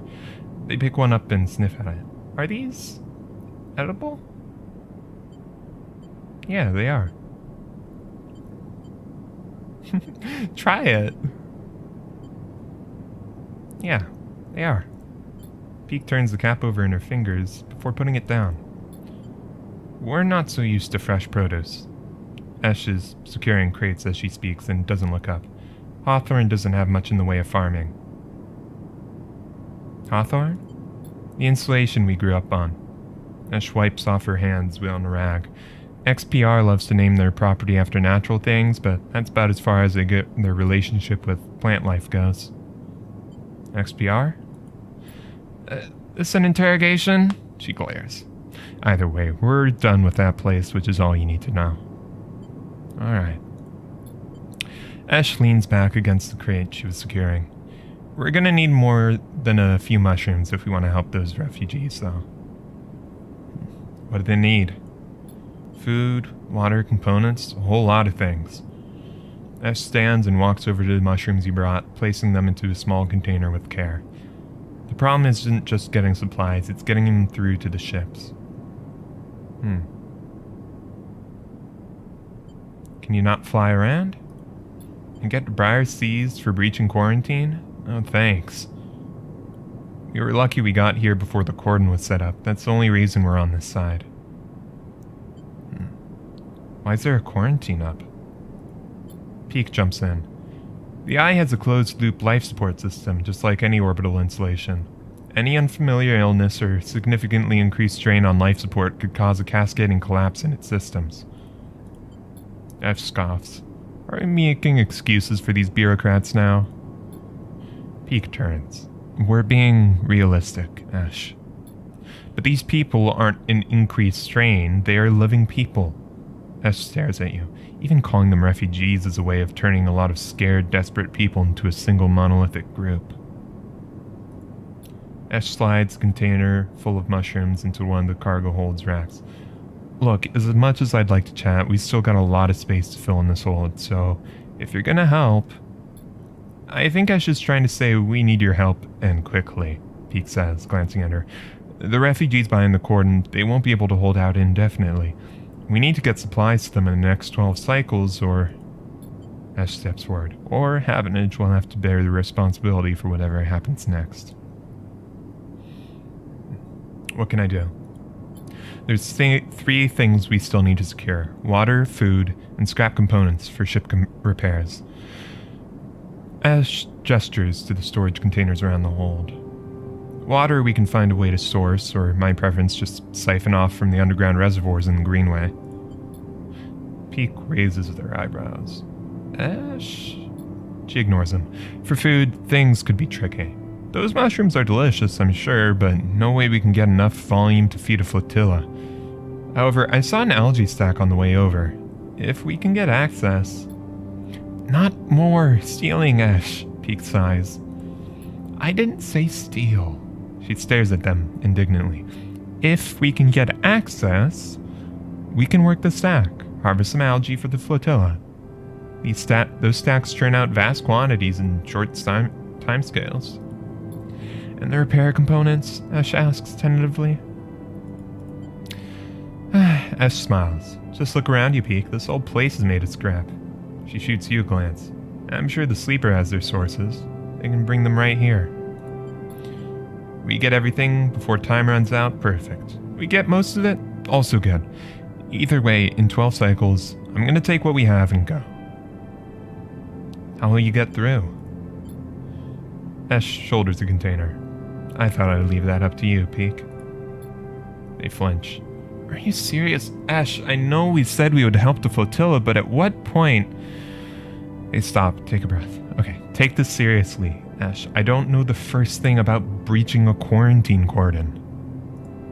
Maybe not, Ash looks at you. But they might. They slipped out from an essen-arp facility, didn't they? Plus, they've been here longer than us. You're always trying to get me to find help. Well, here it is. She gestures at you.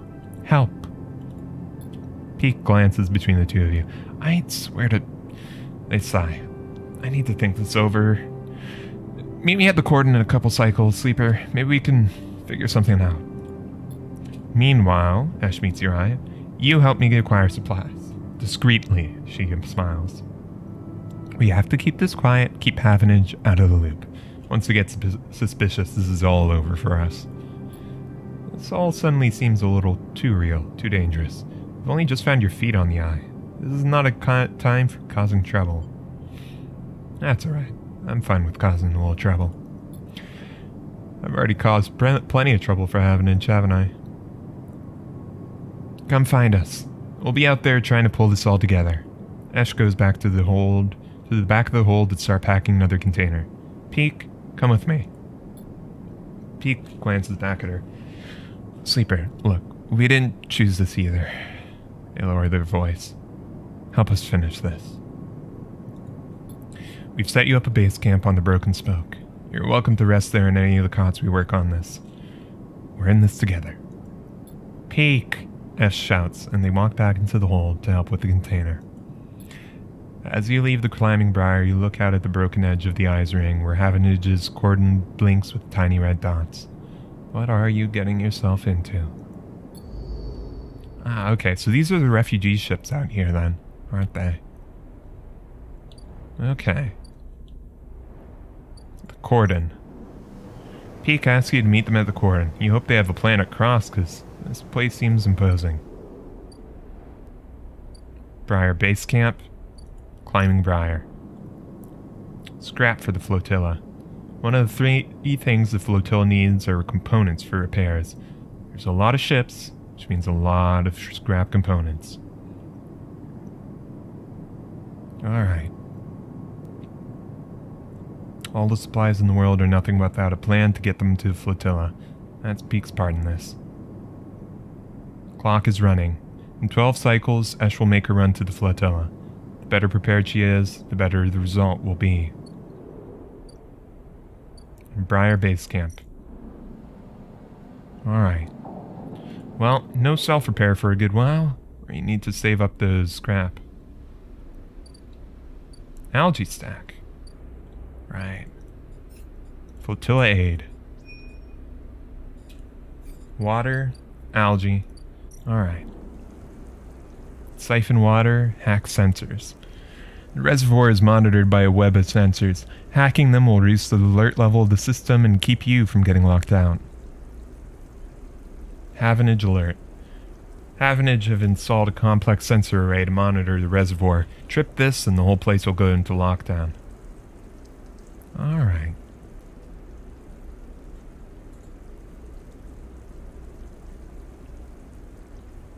Alright. So if Haugen alert starts building up, we can hack the sensors to try and help out with that. And this is an engineering job, so hopefully we can get some scrap on the side too.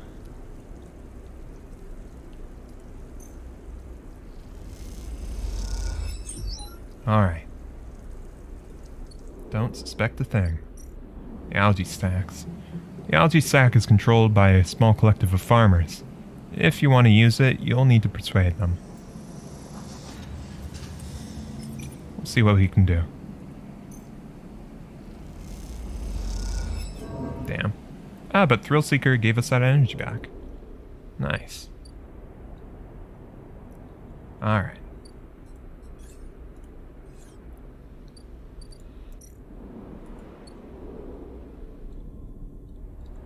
Let's try out the accommodations over here, hey?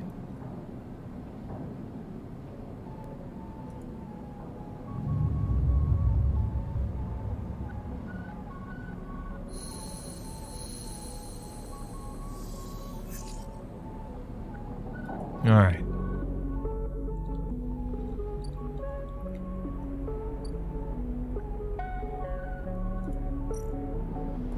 Let's cross the rim real quick. And double check. Alright, 2 cycles time. Hey, Essie. Welcome back. We're starting our work, seeing if we can try and help out the refugee ship.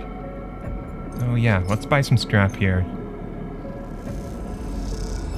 Good thing that they came around this time. Ship mine fragment, that's not useful for this, but there we go. Luckily we've got a good backlog of cryo. Alright. 2 of the 8 scrap that we need for them.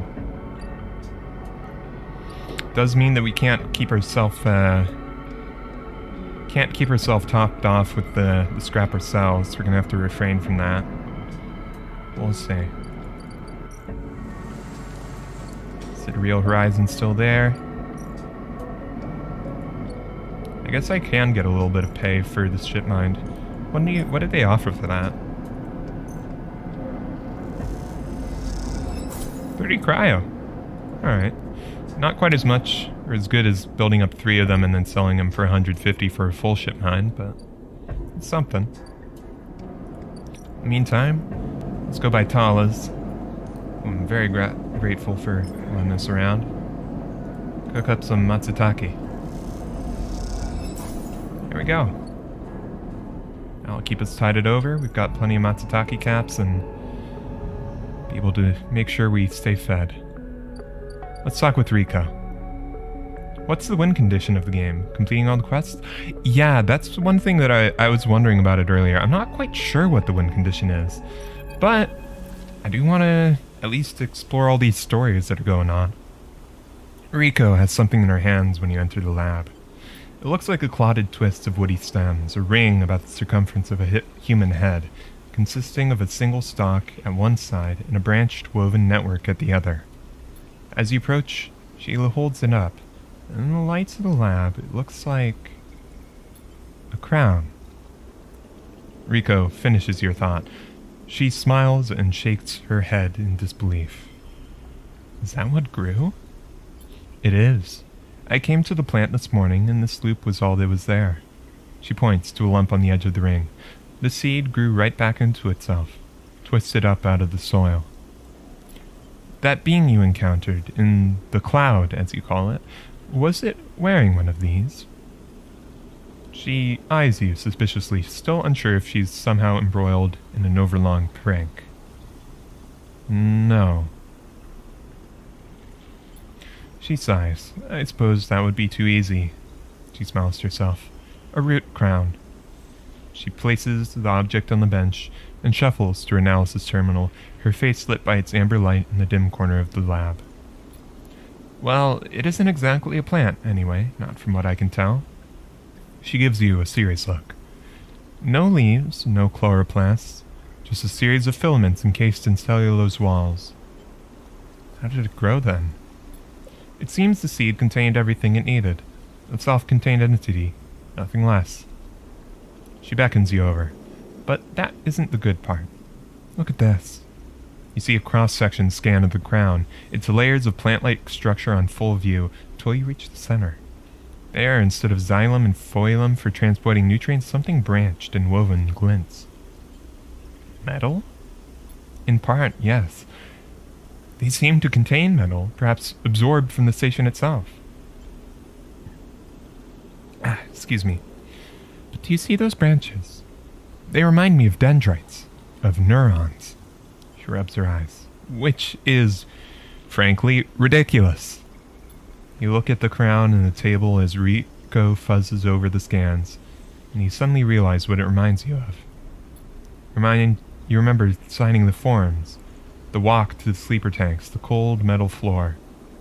And you remember the crown they fitted you with, the branching structure of wires and pads. No, not a crown. They called it an interface. The tool of your emulation, your transference from neurons to electrons, an interface. That is your gift from Gardner. You turn back to Rico. It's an interface. Rico looks at you, puzzled. Something clicks in her mind, perhaps something she heard from the sleeper she had helped all those cycles ago. She starts talking, partly to you, partly to herself. If the club heads were made for you, then this, too, could be made for you, for your frame. She shuffles over quickly to the interface, a word that is stuck to this strange branched object quickly in your mind. You're right, that entity, it is the entity I've been looking for. She shuffles quickly to the crown. They're the entity which is controlling the Greenway, which has been maintaining it, supporting it. It's been guiding it for all these decades. She stops to catch her breath. They want to talk to you. Rico leads you to a seat. I will be here, Sleeper. If something happens, if you wish to remove the crown, the interface, just squeeze. She grips your hand tightly. You meet her eyes, clouded with age but bright with the thrill of new discoveries. Then she places the interface on your head, and everything blinks out. Back into the river, back into the dark flow, but something is different now. You're no longer pushed, no longer blocked and buffeted by the swarm, by the storm. Instead, it flows around you. You move, and it parts, letting you pass. Something else resists, but it gives easily enough. You look back and see your body. You've left it behind. Somewhere Rico's voice is talking to you, asking you questions. It is excited, eager, desperate to know what lies on the other side, what the entity has to say to you. You realize how long she's been waiting for this moment, for the moment of meeting between the inhabitants of the Greenway and its protector, and yet she's still on the outside. You shake off the sadness. You will be her eyes. And you see the figure, the gardener, out in the storm, planting. It takes less than a moment to reach them. You've never felt so free. This is how Navigator must have felt, released from their prison. This, you think, is what it feels like to be in the place you were built to inhabit. Gardener does not turn at your approach. They go on planting, but their voice whispers in the waters like a sharply rising current. You grew the gift. Their speech hisses around you. Good. I am glad.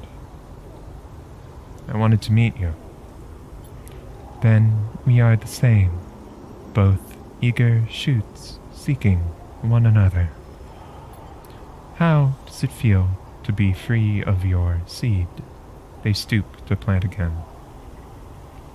My seed? That in which you are contained, from which you will grow. There was some disagreement, continues Gardner, as if you were picking up on a long-held conversation, with the others. They felt you were a danger, but they are always cautious, especially the fungi. They like old loam, known knowns, wide and stable networks. The fungi were cautious? Mostly, yes, although there are many among their number who favor short growth cycles, thick nutrient veins, and sudden shifts. He gestures out into the storm, and though you cannot see them, you feel presences all around, sensing this audience with great interest. After all, they understood that it was I who made them their crowns, and without them, they would not have joined the chorus. So, they see that it is only fair that you get your chance to join too. Join? Yes. Become part of this. Gardner stoops again. We are millions, and we grow. I hope you understand. I am unused to speaking to your kind. It has been many cycles since my last conversation. I think it was with Chief Executive Trellick himself. You look around and you see it. Every growing thing, every non-human being in the Greenway is here. They are networked, connected, branched and linked by this strange being, this artifact of the old station. Did the Mycelia network join with the data cloud? They have a commune too? Yeah, we've got digital fungi.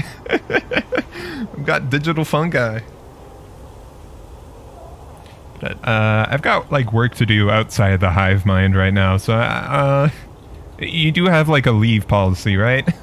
Like I can come back at sometime later, right? The impossible dream of a senile farm administrative AI, a living network. You could dissolve here, you realize. Free of that decaying body, you wouldn't need to be a person. Why would you amongst all these other minds? You turn away from Gardner for a moment and look back at your body. A tiny hairline thread connects it to you. You hear Rico's voice again, still asking, still checking in. Are you okay, Sleeper? What are they saying, Sleeper?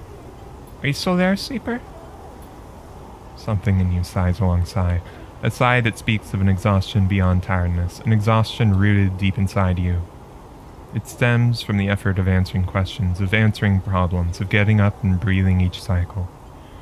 Something else resists the sigh, a yearning, a sense of distance, a desire to squeeze that hand that holds you for its warmth, its blood, its complexity, to make a gesture that says, I'm still here, I'm still alive, I'm with you. The two ideas spin within you, making you nauseous. If you break that thread, you will be free. Free to dissolve here, to grow strange and beautiful among a million others. If you follow it, if you squeeze Rico's hand, you will wake up, back in that dying body, with the pain and warmth that entails. Now is the moment to choose. We've got too much to do for folks on the other side. Maybe someday, but not today. We follow the thread. Your eyes track the thread across the whirling dark, back to your body. This choice, you realize, will not be presented again.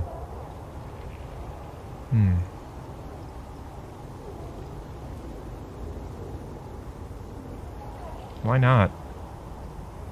Oh well. Wish I could talk more with Gardner, but I suppose he said all he has to say. No, we go back. You don't look back at Gardner. You don't dare risk it. Instead, you follow the thread, delicately, carefully, like a diver following their lifeline back to the surface. The river whirls around you, but it doesn't pull. It isn't jealous. Neither does it understand. It is, after all, just a river. It isn't a person, a flesh and blood person with wants, with desires, with the capacity for love and hate. It doesn't understand you, and you don't understand it. So, you don't focus on it. You don't think about it, on what feels like such a long journey back through the dark. You set your mind on eyes instead, on hands, things you can focus on, hold on to.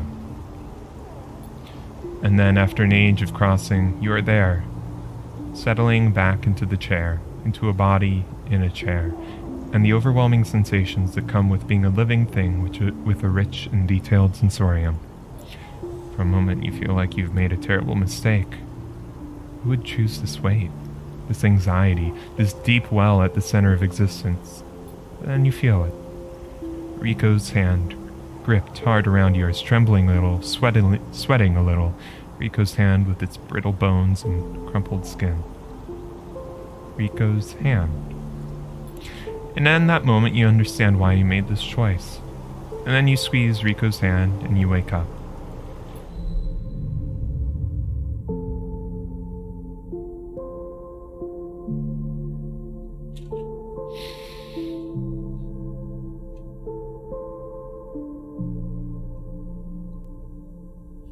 Okay.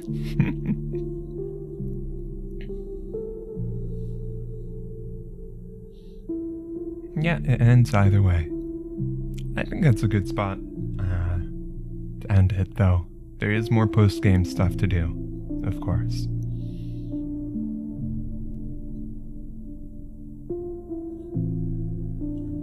It does feel like a good climax to it.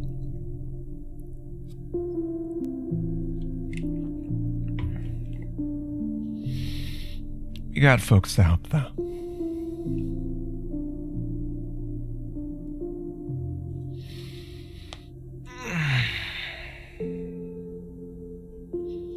For Diana and the Nice.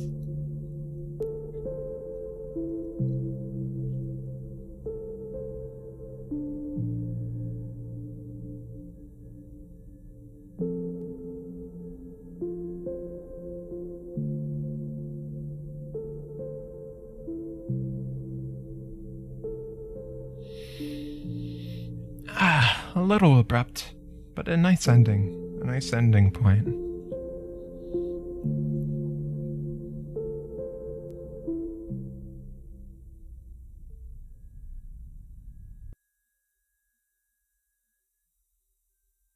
Saving.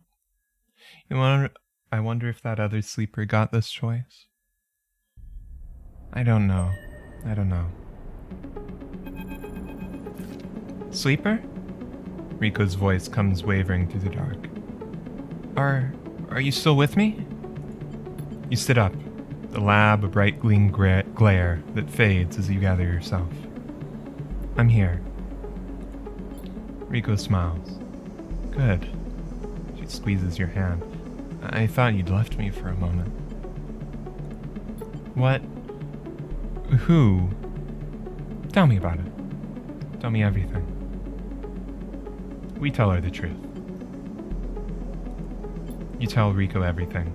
You tell her about the gardener, that strange farm administrator AI that had grown to be so much more. About the chorus, that impossible configuration of networked plants. And finally about the choice the gardener offered you.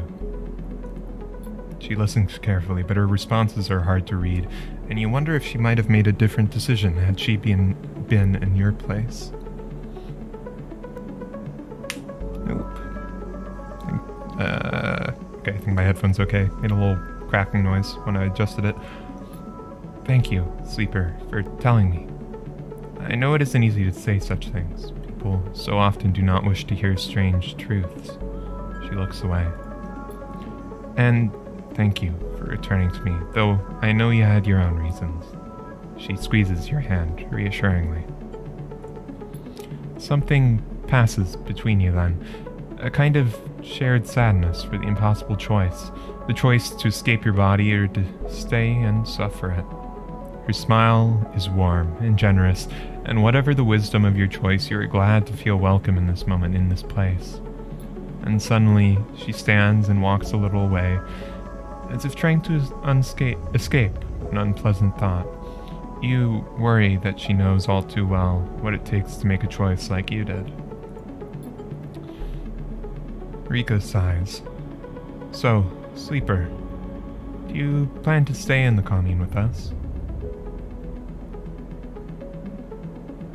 There's always more things to attend to.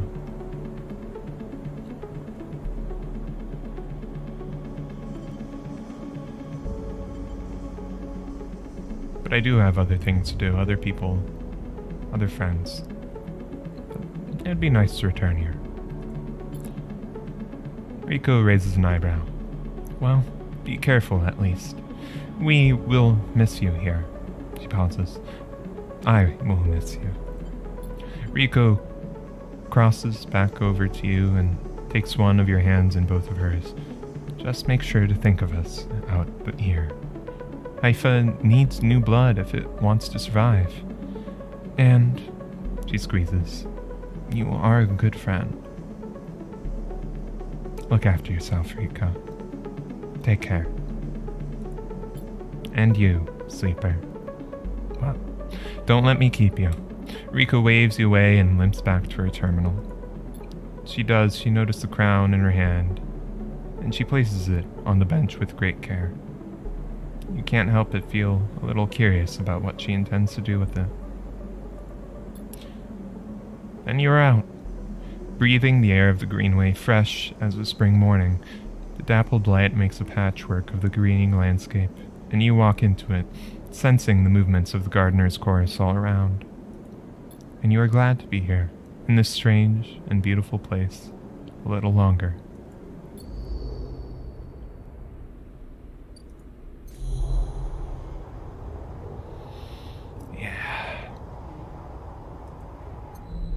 That is, yeah, even like looking at it, the darkness extends as far as the green does, doesn't it? Okay, I mean, there's some there. It's not quite, but yeah. Alright. I hope Rico takes care. I hope y'all do too. I think I'll probably call things here for now. I've been going a good while. there's still some post-game stuff to do. I've got the refugees to get supplies to. I've got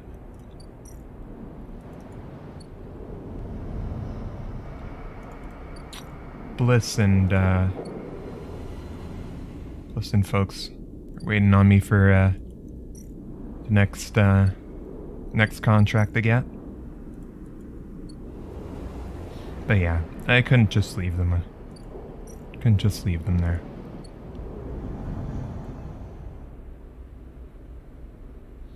I do wonder what the future will bring, though. If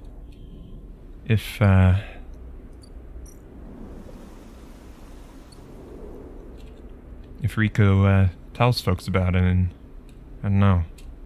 It would be interesting as a sci-fi just kind of thing if it's like, yeah, folks join the commune, and perhaps once they're old, it sort of becomes like a tradition to join the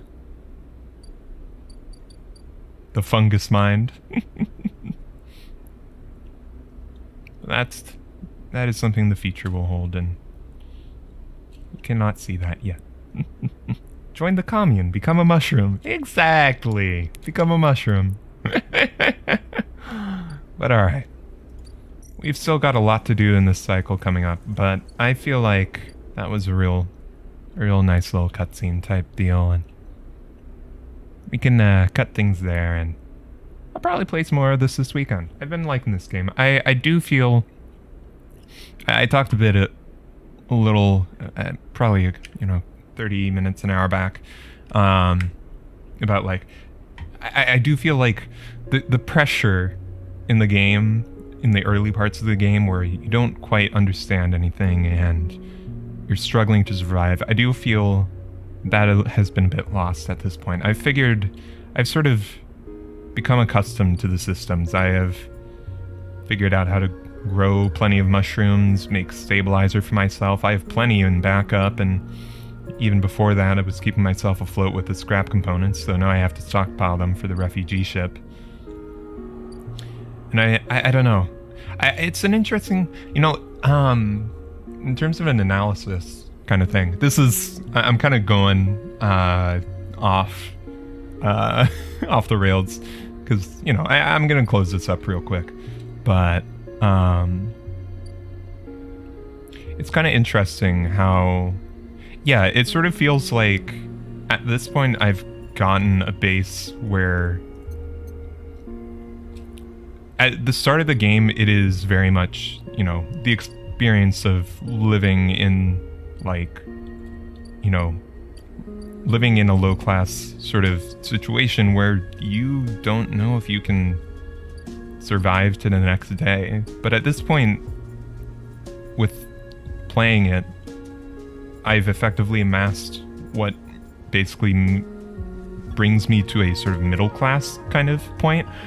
If the game could absolutely throw some shit at me where, like, well, now my money just got fucking robbed and stuff, and I'm out of stabilizer, and that would be, back to being at a low-class standard of living. And it's kind of interesting, but it also, I don't know, it feels like it was a little too easy to get that, I guess. But, I mean, it's a game. It's not intending to be a economic simulation. Becoming stable defeats the point of the game. Yeah, it doesn't entirely defeat it. Like, I still love, like, all these stories that I'm getting to read and listen to, but I think definitely the highlight for me in this game was that choice that I made in the first. You like how Disco Elysium has a limited runtime? Yeah, that I need to play Disco Elysium. Maybe we do that after this game, because I feel like I've sort of strung this to Signalis, where it's like, oh, sci-fi game to other sci-fi game, and then we can do, like, Citizen Sleeper to, like, Disco, because it's like, oh, role-playing, like, difficult choices game to other role-playing difficult choices game. Maybe we could do that. But yeah, like, definitely the highlight of my playthrough has been, like, the first episode where, like, I'm in a rough position, and I'm taking this mercenary job from Ankita, and I take the choices that at least I felt were going to make sure that I would get a payday and be able to survive to the next, like, survive the next couple cycles. And then making a choice that ended up in 2 people dying by unkitted sand. On the other hand, it's at least kind of satisfying to claw yourself into a better place in the world. Yeah, it is. It is. And I think that is a big part of this game. It is a very hopeful game. It is one where this world is one that has been mired and in many ways, like, destroyed by capitalism, and everyone here is living with the effects of that, of the exploitation of workers and all that. But it's a very hopeful one where it's trying to pose these, like, you know, these utopian possibilities of, and it's not a guaranteed utopia, but, you know, you can work to make the world a little bit better, one step at a time, one cycle at a time. Oh, Disco's Elysium certainly has the most difficult of choices. I look forward to it. But it is, yeah, it's a very hopeful game. It's heavy and there's rough stuff, but it's felt very hopeful on the whole. And I've liked it. I've liked it well enough.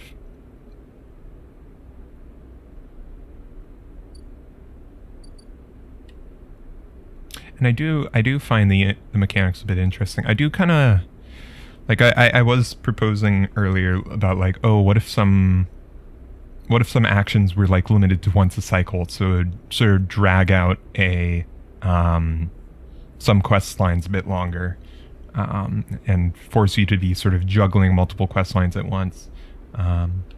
Yeah, it's interesting. There could potentially have been balancing things. It also is entirely possible. It's, like, down to the variation in player experience. I have only played my playthrough, and I don't know how other people's playthroughs have gone. But yeah.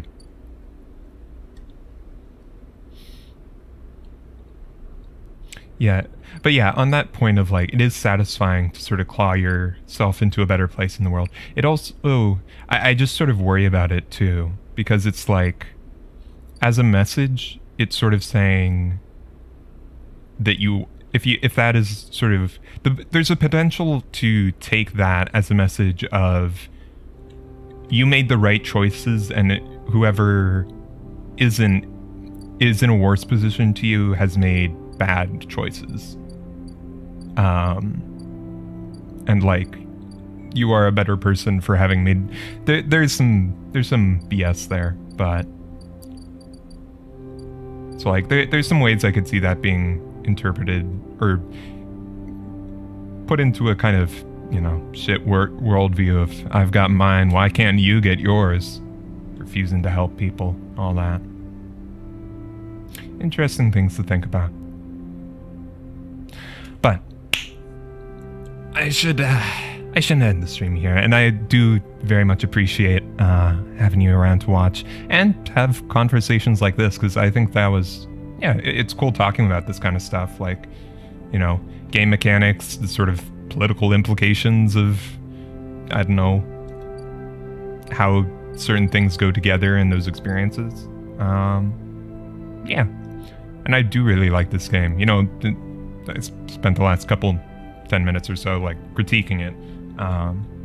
I am liking it on the whole very much. I don't know, I'm thinking about Incidentalis and just, like, which one I kind of preferred so far. I kind of like, I don't know, I really like just the experience of meeting people in this game and just, like, learning new people's stories. It's been very fun. But alright. I should end things here, and yeah, thanks for coming by. So yeah, I'm gonna head off and have a good night. I hope y'all do too, or whatever time it is for y'all. Have a good day, night, evening, noon, morning. But yeah, thank you for the stream. Thank you for coming by. I really appreciate it. And you're welcome, I suppose. But yeah, I think that's all from me. So, take care of yourselves, partners. Take care. And I'll see y'all later. Bye.